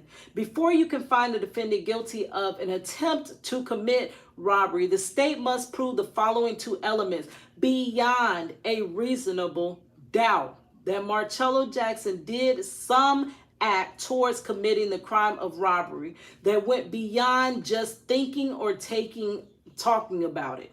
The defendant would have committed the crime except that someone prevented the defendant from committing the crime of robbery or the defendant failed. If it is not an attempt to commit robbery, if the defendant abandoned the attempt to commit the offense or otherwise prevent its commission under circumstances indicating a complete and voluntary renunciation of the defendant's criminal purpose.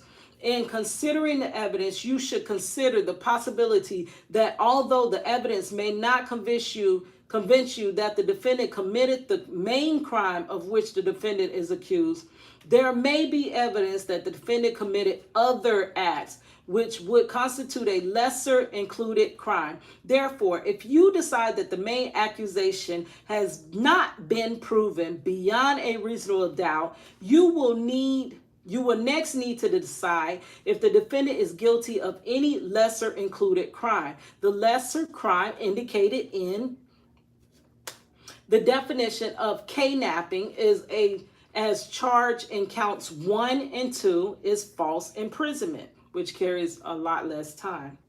Before you can find the defendant guilty of false imprisonment, the state must prove the following two elements beyond a reasonable doubt: Marchello Jackson forcibly, by threat, confined, abducted, imprisoned, restrained, or asked to count Mr. Nevins, 1, as to count 2, Mr. Wintle, against his will. And it's supposed to be proven beyond a reasonable doubt that they were against their will taken. I don't feel like that was proved. And I feel like you could have proved that again by that surveillance. Marchello Jackson had no lawful authority. The lesser crimes indicate in the definition of robbery with the firearm as charged to count 5 and 6. And remember that the one is down to attempted robbery with a firearm, which is now his 30-year sentence. So it went from 5 to 10 to 30 for the attempted. So they lessened it by 10 years for the attempted than the actual robbery, which alleged actual robbery. Of the 80, I mean 60. And remember that the one is down to attempted robbery with a firearm. And so it's as to count 6, the lesser would be robbery with a weapon and robbery as previously defined. As to count 5, it would be attempted robbery with a weapon and attempted robbery as previously defined and theft. And that would be as to both 5 and 6. Before you can find a defendant guilty of theft, the state must prove the following 2 elements beyond a reasonable doubt. Marchello Jackson knowingly and unlawfully obtained, used, endeavored to obtain, or endeavored to use the money. As to count 5, Mr. Nevins. As to count 6, Mr. Wintle. The defendant did so with the intent to either temporarily or permanently deprive as to count 5, Mr. Nevins, as to count 6, Mr. Wintle, of the right to the property of any benefit from or any benefit from it, or to appropriate the property. As to count 5, Mr. Nevins, as to count 6, Mr. Wintle, to the defendant's own use or the use of any person not entitled to it.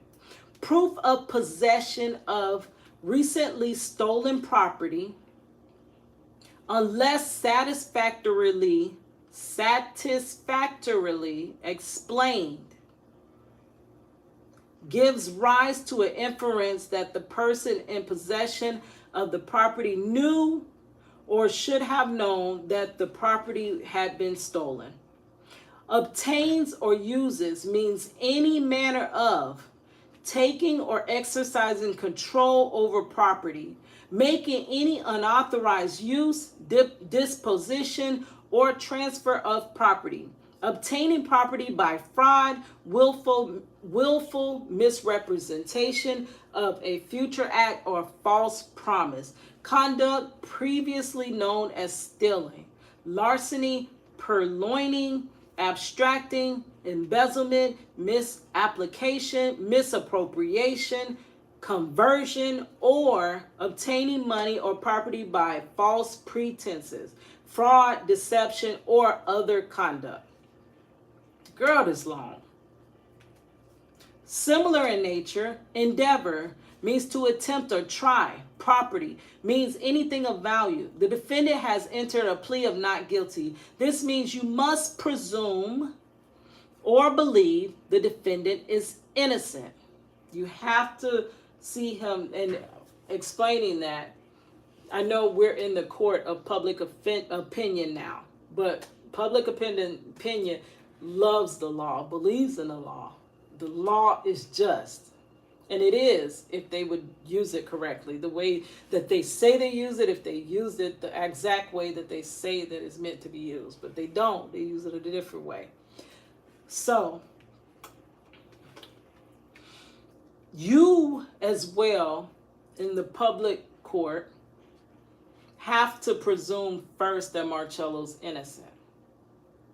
And now once the state proves this, and proves this, and proves this, then you no longer have to believe he's innocent. Then you can believe he's guilty. So you cannot start out saying, nah, man, like how people judge, nah, he got to be guilty without even hearing nothing. They're off rip. He got to be guilty. Ain't no way you in prison, you ain't guilty. Ain't no way, no way, no way. You're not even playing the law correct. And you cannot go into anybody's jury just having that emotion or that thought process. you already, whether you think, feel, know anything, you have to start out with him being innocent. And once they have proven these things, then you can take on the guilty mindset of that person. But in my eyes, I don't see anything that the state actually proved, to be honest. But like I say, I guess I'm biased. So show me, what did the state prove out of this trial? What did they, in fact, beyond a reasonable doubt, prove? What did they prove? Did they prove that weapon beyond a reasonable doubt? Did they prove that Marchello had those wallets? The weapon escalates the charge, so we need to disprove that weapon. Did they prove it? The wallets and the 60 attack. The wallet, one wallet attaches to the attempted. So did they prove that wallet on that attempted? Okay, the other wallet and the 60, it proves the alleged robbery. Did they prove the 60, and did they prove the second wallet was taken by Marchello beyond a reasonable doubt? And also the last one, the taking of the vehicle, which in turn means kidnapping them because they're in the vehicle already. Did they prove that Marchello took off in his vehicle with them? Did they prove that? Now, they definitely did not prove that Marchello took off in that vehicle with them because Marcello's not the driver. So they didn't prove that. What they said was that Marchello and the driver that got away both were taking the vehicle. But this one gets away miraculously and this one doesn't. That's what they're trying to say. Everything, honestly, if you take that puzzle piece and place that driver back in there, I'm sure it would all make sense. That's the key cornerstone. That driver, that missing driver. And allegedly, the driver actually stood his own trial in this case. So I want to see that reflective case. How did this play when they had to say Marcello's the one missing and we have the driver? How did that play out? How did that one play out? Okay. Endeavor means attempting or try. Property means anything of value. Okay, I'm sorry. I don't know if I read that at the top. So similar in nature, endeavor means to attempt or try. Property means anything of value. The defendant has entered a plea of not guilty. This means you must presume or believe the defendant is innocent. The presumption stays with the defendant as to each material allegation in the information through each stage of the trial, unless it has been overcome by the evidence. So Marchello is supposed to always maintain innocence until the evidence shows you that he's no longer innocent. Evidence would have been that wallet with fingerprints, the car with his fingerprints, the weapon actually being present and with his fingerprints. Because even if they turned up their weapon but it didn't have Marcello's fingerprints on it, could you still charge him with it? I think their case would have been worse had they brought that weapon. That's why they wanted to delete it, but they still want to put it on them. But they don't want to add it because it probably would have been worse, because most likely it would have turned up your driver's fingerprints and you got to protect them because you know that confidential information he gave you. So you got to protect him, right? Okay. Information through each stage of the trial, unless it has been overcome by the evidence to the exclusion of the and beyond a reasonable doubt. To overcome the defendant's presumption of innocence, the state has the burden of proving the following: the crime with which the defendant is charged was committed, and the defendant is the person who committed the crime. They never proved that because remember, you protecting your driver. You didn't prove if the driver or Marchello did. You didn't prove if nobody did nothing. And what was it that was done? The charges that you brought forward, nobody did. Because that ain't what was happening. It wasn't a kidnapping. It wasn't a carjacking. And it wasn't a robbery. That's not what that was. That was a pre-substance situation about to happen. But for the driver not having them driving skills, maybe because it was a stick shift and he ain't drive that stick shift that good. And that's probably why he ran that little stop sign, because he didn't know how to stop. Right? Possibly, I don't know. But anything that we can come up with can all be just as logical because we have no evidence to go on. So we can make up any old story. Evidence would prove what happened. Okay. To overcome the defendant's presumption of innocence, the state has the burden of proving the following: the crime with which the defendant is charged was committed, and the defendant is the person who committed the crime. The defendant is not required to present evidence or prove anything. Whenever the words reasonable doubt are used, you must consider the following: a reasonable doubt is not a mere possible doubt, a speculative, imaginary, or a forced doubt. Such a doubt must not influence you to return a verdict of not guilty. If you have an abiding conviction of guilt, on the other hand, if after careful consideration, comparing and weighing all evidence, there's that word again, evidence, there is not an abiding conviction of guilt, or if you have a conviction, it is one which is not stable, or but one which wavers and vacillates, then the charge is not proven beyond a reasonable doubt. And you must, in fact, well, they got a typo here again. You must find, that's what it says, the defendant not guilty because the doubt is reasonable. It is the evidence introduced in this trial, and it's alone. That means their testimonies of being scared and going to the lake. That means Marchello's story of coming from the 7-Eleven. That means none of that matters. That's frivolous stuff. What matters is evidence. Give me them fingerprints. Give me that weapon that you allege. Give me the surveillance. It is your evidence that matters. And that alone, that you are to look for proof. A reasonable doubt as to the guilt of the defendant may arise from the evidence, conflict in the evidence, or the lack of evidence. So they're using the testimonies of the officers as basically their evidence. They have nothing but this circumstantial evidence. So now your evidence actually does conflict.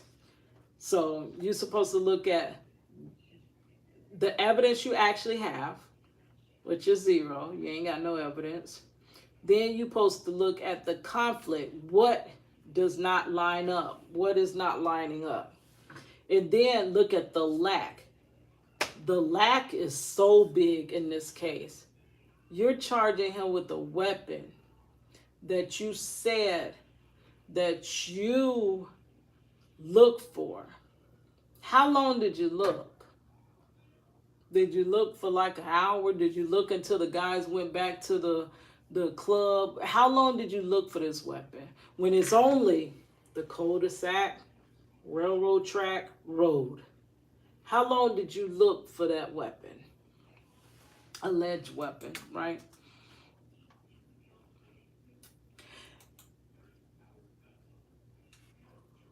The defendant not guilty because the doubt is reasonable. It is the evidence introduced in this trial and it alone that you are to look for that proof. A reasonable doubt as to guilt of the defendant may arise from the evidence, the conflict in evidence, and the lack of evidence. If you have a reasonable doubt, you should find the defendant not guilty. If you have no reasonable doubt, you should find the defendant guilty. It is up to you to decide what evidence is reliable. You should use your common sense in deciding. Girl, ain't nobody got common sense nowadays. So they talking about use some stuff ain't nobody got no more. Deciding which is the best evidence and which evidence should not be relied upon. Consider your verdict.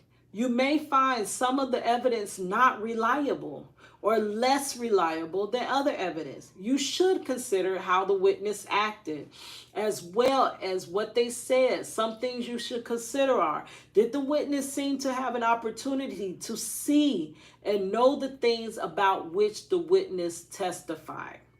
Did the witness seem to have an accurate memory? No, they were all over the place, girl. Was the witness honest and straightforward? Not really. They were just saying whatever they could remember that they told them to say.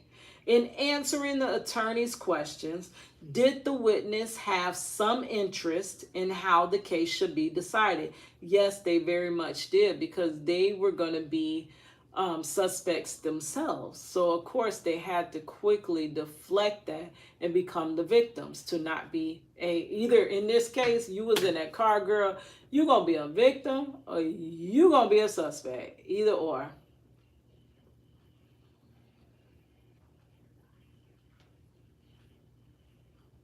Nothing else. Okay.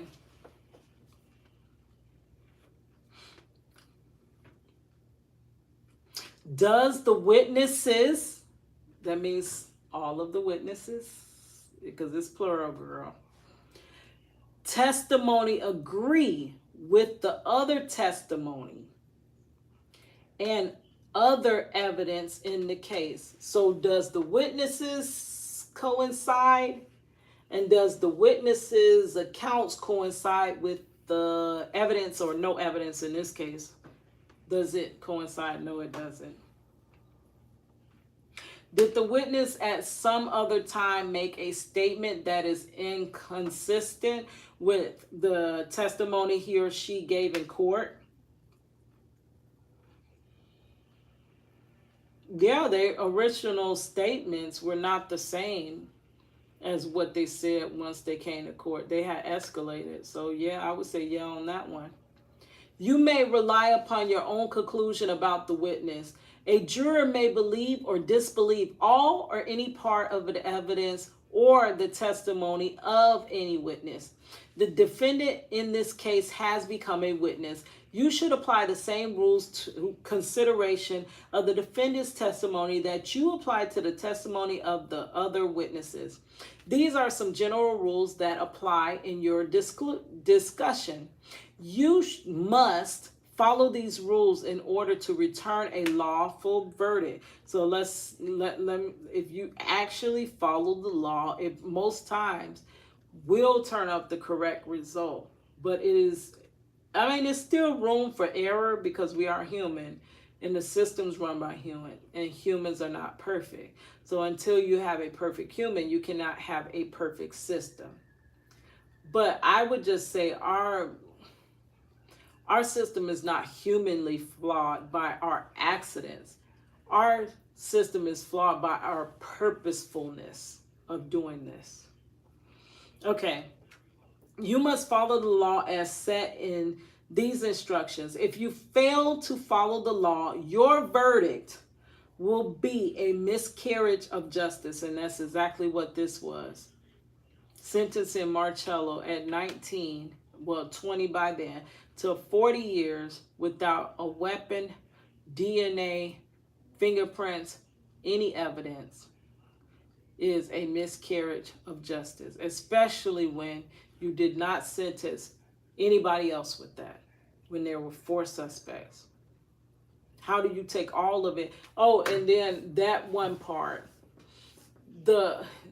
everyone just kept referring to this as two black guys. So basically, your perpetrator is two black guys. One says two colored guys. I didn't know we still use that, but I guess somebody still uses that. Two colored guys were the perpetrator, and two white guys were the victims. When it all started out as four suspects.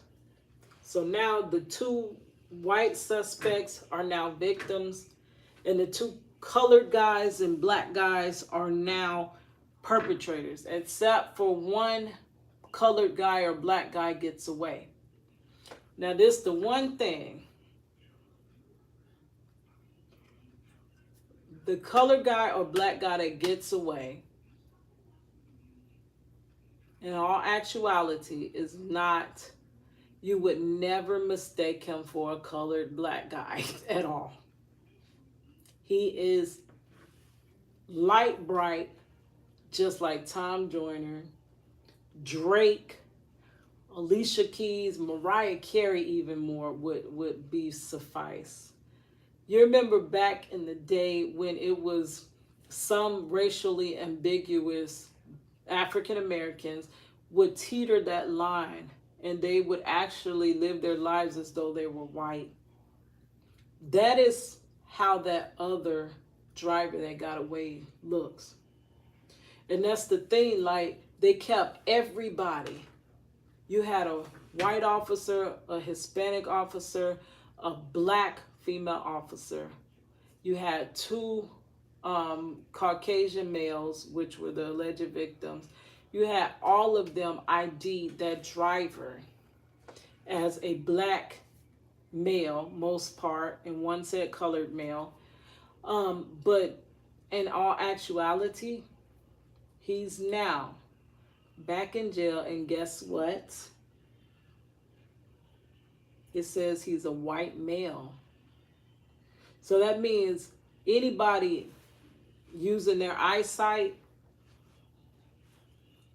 would see three white male, and we dismiss all three white males, and we arrest the one black male left. That's what happened. Race, I believe, played a humongous part in Marchello's case. I believe if Marchello would have happened to also be white, I don't think none of this would have happened like this. But I don't know, unfortunately, race does, like, black does equate to guilty. Just how it is in our society. It's been like that forever. And as much as we think we move away from it, we really don't. We're just hiding it better. We're definitely hiding it better than we used to hide it. But it does play a big difference. You must follow the law as set out in these instructions. If you fail to follow the law, your verdict will be a miscarriage of justice. And let me remind you that Marchello's jury was an all-white jury. Alternative juror was also white. The only black person was one juror. So it was 12 white jurors and one black juror, because one of the white jurors were the alternative. It would have really made you like say, okay, now if the alternative juror had have been black and the whole jury itself would have been just a full white jury. I guess they got to put a little bit in there, like affirmative action. We got to put one of y'all in there to make it look like we ain't giving you an all-white jury, but pretty much it's an all-white jury. Okay. There is no reason for failing to follow the law in this case. All of us are dependent upon you to make a wise and legal decision in this matter. This case must be decided upon only upon the evidence that you have heard from the testimony of the witnesses and have seen in the form of exhibits and evidence in these instructions. This case must not be decided for or against anyone because you feel sorry for anyone or are angry at anyone. Remember, the lawyers are not on trial. Your feelings about them should not influence your decision in this case. Your duty is to determine if the defendant has been proven guilty or not, and according with the law. It's my job to determine a proper sentence if the defendant is guilty. Whatever verdict you render must be unanimous. That is, each juror must agree to the same verdict. It is entirely proper for a lawyer to talk to a witness about about what testimony the witness would give if called to the courtroom. The witness should not be discredited by talking to the lawyer about his or her testimony. Your verdict should not be influenced by feelings of prejudice, bias, or sympathy. Your verdict must be based on the evidence and the law contained in these instructions. Deciding a verdict is exclusively your job, and I cannot participate in that decision in any way. Please disregard anything I may have said or done that made you think I prefer one verdict over another. You may find the defendant guilty as charged in the information or guilty of lesser included crime as the evidence may justify, or not guilty. If you return a verdict of guilty, it should be for the highest offense which has been proven, none of it been proven, beyond a reasonable doubt. If you find that no offense has been proven beyond a reasonable doubt, then of course your verdict must be not guilty. Only one verdict may be returned as to any crime charge. This verdict must be unanimous, and that is, all of you must agree to the same verdict. The verdict must be in writing, and for your convenience, the necessary form of the verdict have been prepared for you, and they are as follows. Count 1, kidnapping with intent to commit a felony. We, the jury, find the defendant guilty of kidnapping with intent to commit a felony as charged in the information. We, the jury, find the defendant guilty of the lesser included offense of false imprisonment. We, the jury, find the defendant not guilty. So say we all. A place for the date and a signature of the foreperson. If you were to find the defendant guilty of either of those two offenses of the main charge or the lesser included charge, you would need to return a verdict as to the special finding as the firearm. We, the jury, find that the defendant Marchello Jackson did carry, display, or use or possess a firearm in the commission of the offense. We, the jury, find the defendant, Marchello Jackson, did not carry, display, or use or possess a firearm in the commission of the offense. So say we all. Again, a place for the date and signature of the foreperson. Count 2. The verdict forms are identical to those in count 1. Count 3. We, the jury, find the defendant guilty of carjacking with a firearm as charged in the information. We, the jury, find the defendant guilty of the lesser included offense of carjacking. We, the jury, find the defendant not guilty. So say we all. Place for the date and a signature of the foreperson. And perhaps when I went over the instructions on carjacking, I don't know if I mentioned there's a lesser included, that there would be a carjacking without the firearm. So if I did not mention that before, there's carjacking with a firearm. Carjacking without the firearm would be the only lesser as to the carjacking offense. And I have previously defined carjacking. So you got the two, the lesser and then the not guilty. So say we all. And then if you were to find the defendant guilty of either, I guess theoretically, either of the two, although if you found him guilty of the simple carjacking, you would inherently be finding that there was a firearm.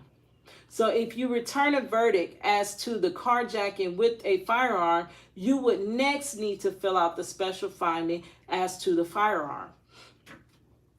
We, the jury, find that the defendant Marchello Jackson did carry, display, or use or possess a firearm in the commission of the offense. We, the jury, find that the defendant Marchello Jackson did not carry, display, or use possess possess a firearm in the commission of the offense. And then the verdict form as to count 4 are identical as the verdict form in count 3. Verdict as to count 5. We, the jury, find the defendant guilty of attempted robbery with the firearm as to charge in the information. We, the jury, find the defendant guilty of the lesser included offense of attempting robbery with a weapon. We, the jury, find the defendant guilty of the lesser included offense of attempted robbery. We, the jury, find the defendant not guilty. Again, a place for the date and the signature of the foreperson.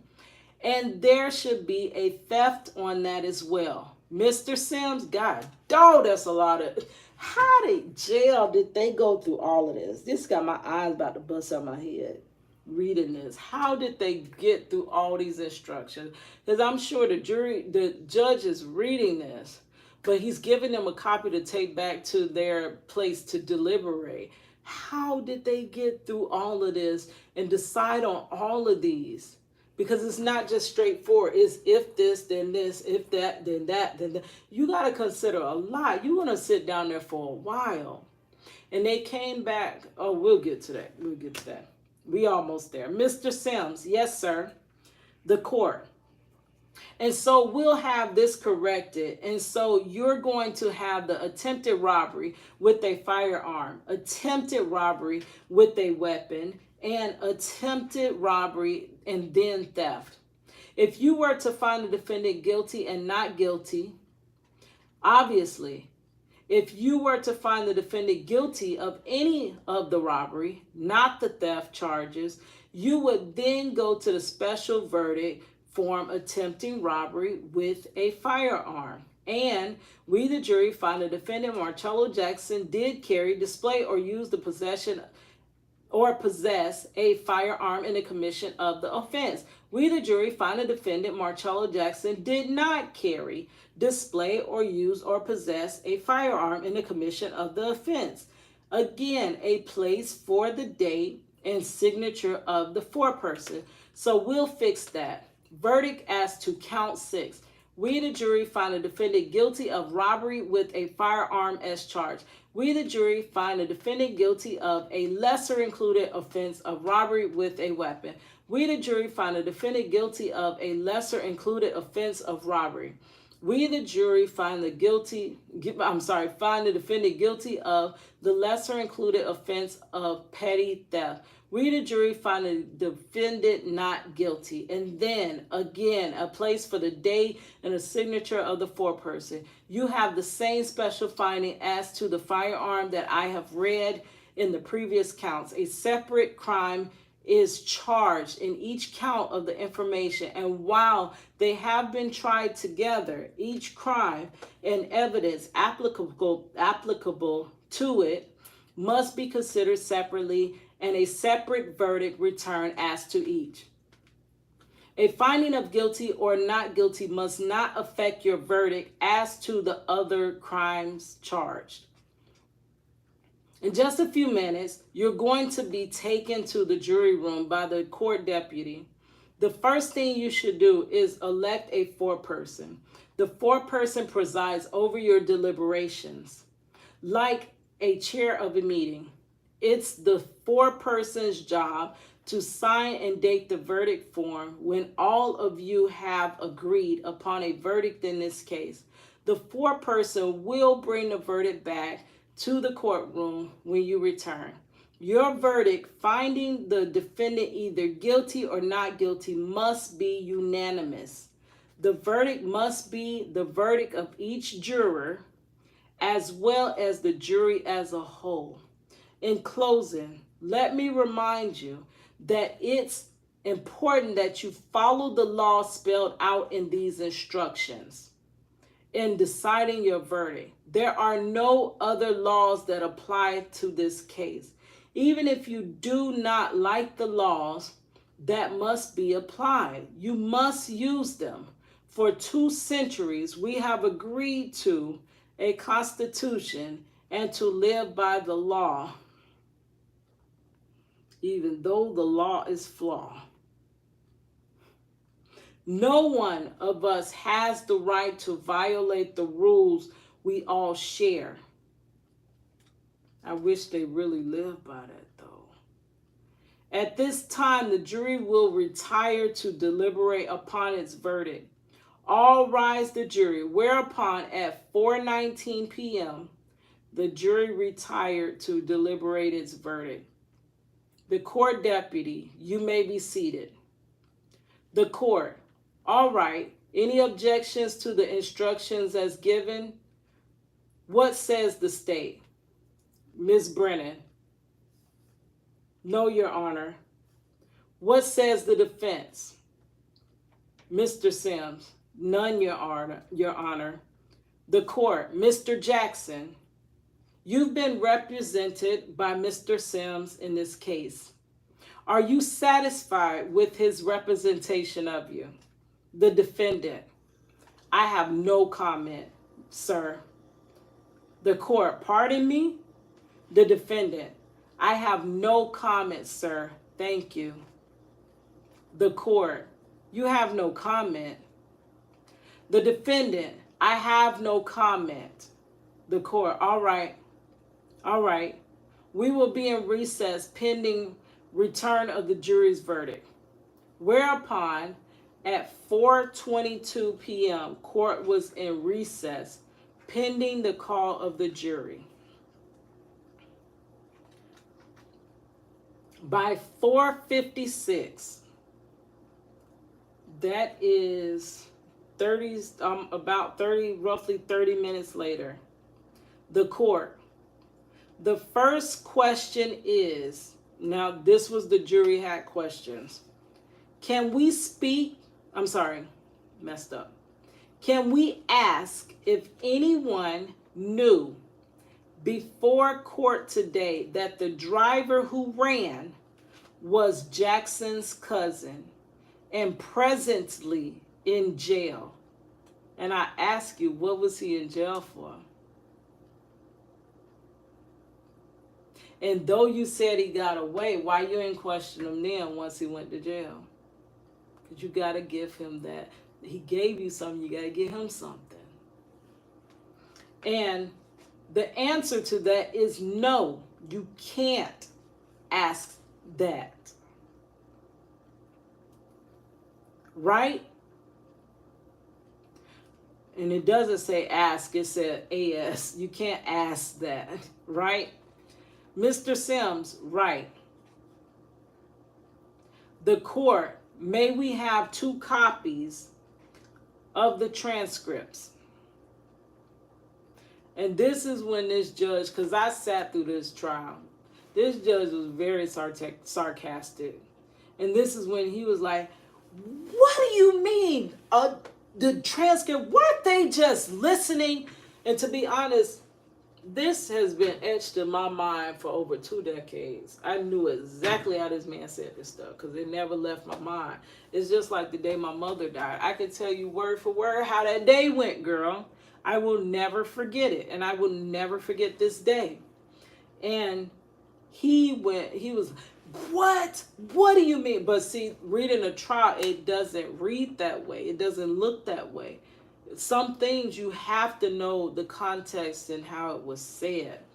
But he says, oh, wonderful, because I'm going to be dramatic here because that's how he was saying it. Oh, wonderful. They want the whole trial done over, so we can refresh our minds. The only words that each witness said, including officers, like, why you say including officers? Like, are officers above other people? I do think their testimony holds more weight. That's why they took the word of it, because it was like it was from the mouth of God. Girl. I don't know what to say. When people ask me a question like that, I really had assumed that they paid attention during the course of trial. Well, really, they didn't want to be there, girl. But I have to assume that they paid attention during the course of trial. Or perhaps that was silly of me to make that assumption. But what is your capability of giving transcripts to the jurors? Well, it would be tomorrow. And now pay attention to what the judge says. Probably before they could have any transcript. That's what the, I'm sorry, I left that part off. So he said, well, it would be tomorrow, probably before they could have a transcript. The court, the judge replies, okay, that's what I'll tell them, that they have to come back tomorrow. If they want a transcript, they'll have to come back tomorrow. And that's what I'm going to tell them. Like he said that twice.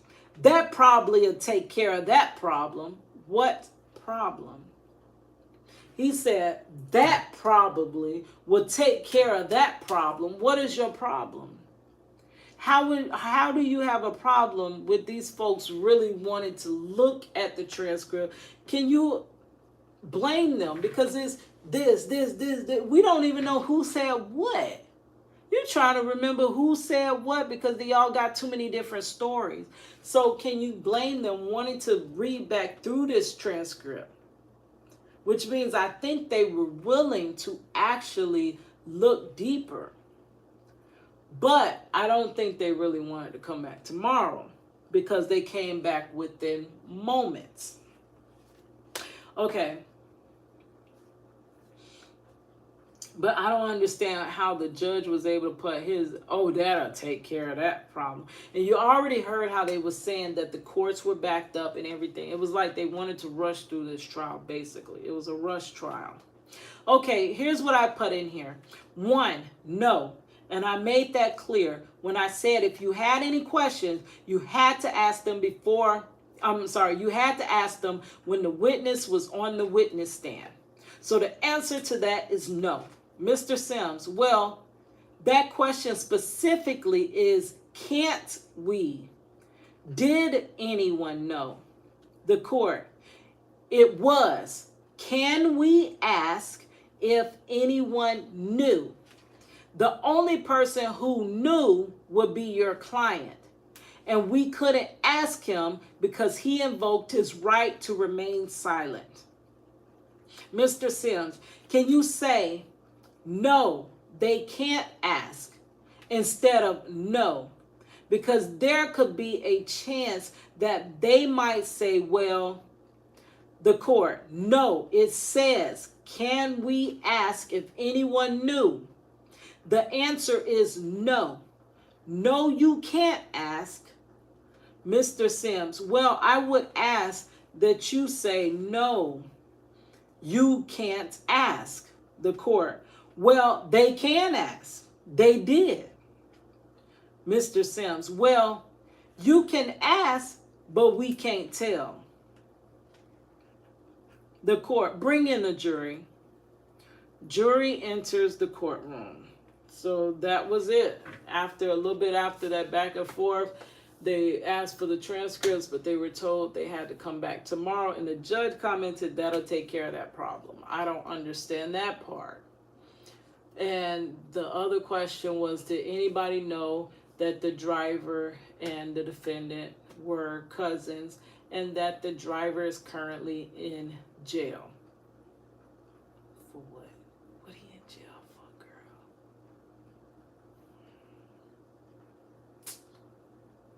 And they said they could not get that answer because it should have been asked while they were up on the stand. So that means they had some questions. Okay, the verdict. Give me 1 second. I don't know if I'm going to continue into the verdict. I got to see how long this is because my eyes hurt. I'm sorry, guys. But I really wanted to get this done.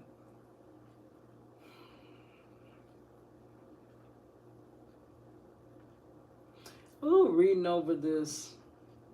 This is giving me chills. I hate reading this. This brings me all back to that day.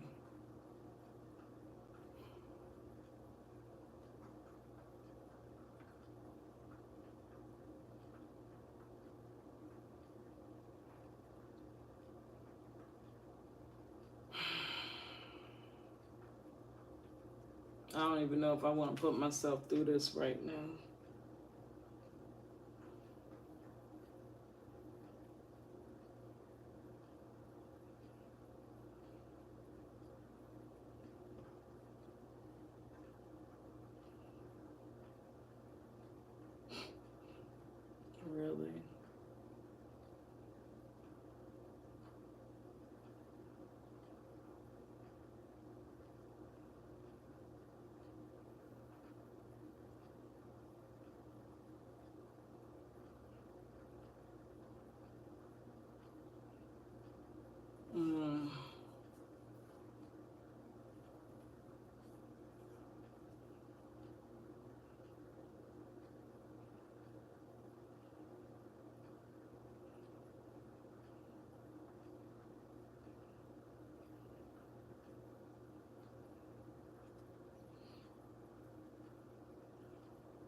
Yeah, I'm gonna put that in another video. Well, thank you for being here. If you are here, who knows? Or whoever in the future, YouTube is living forever. So that means the case of Marchello Jackson will live far, far beyond. And hopefully, whenever that date comes, our justice system will be a more just system. I definitely am going to read that verdict in a different video. But this takes me right back to that day.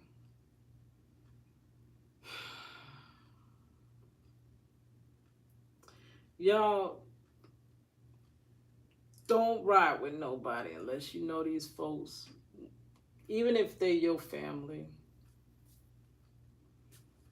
Just be real careful about your whereabouts, who you with, where you go, hanging out, all that. My mama always told me, you ain't gotta be doing nothing wrong. Somebody could be doing something wrong and you get in trouble for it. Like, just take care of yourself, because this is like a trap door. The system is a trap door. If you fall into it, it's hard for anybody to save you and get you out of it. So I would just avoid it altogether. If you can, try your best to. I know when we young, we don't like to listen. We want to go out. We want to hang out. We want to be around certain crowds. But you never know. Marchello, I'm sure, never knew that one ride would take him on the ride of his life, and it would take his life.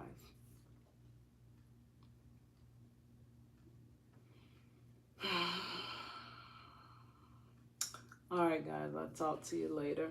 I was going to work on some art, but that got me feeling like, ugh, I need to go to sleep, rest my eyes. All right, y'all. It's your girl Cadillac.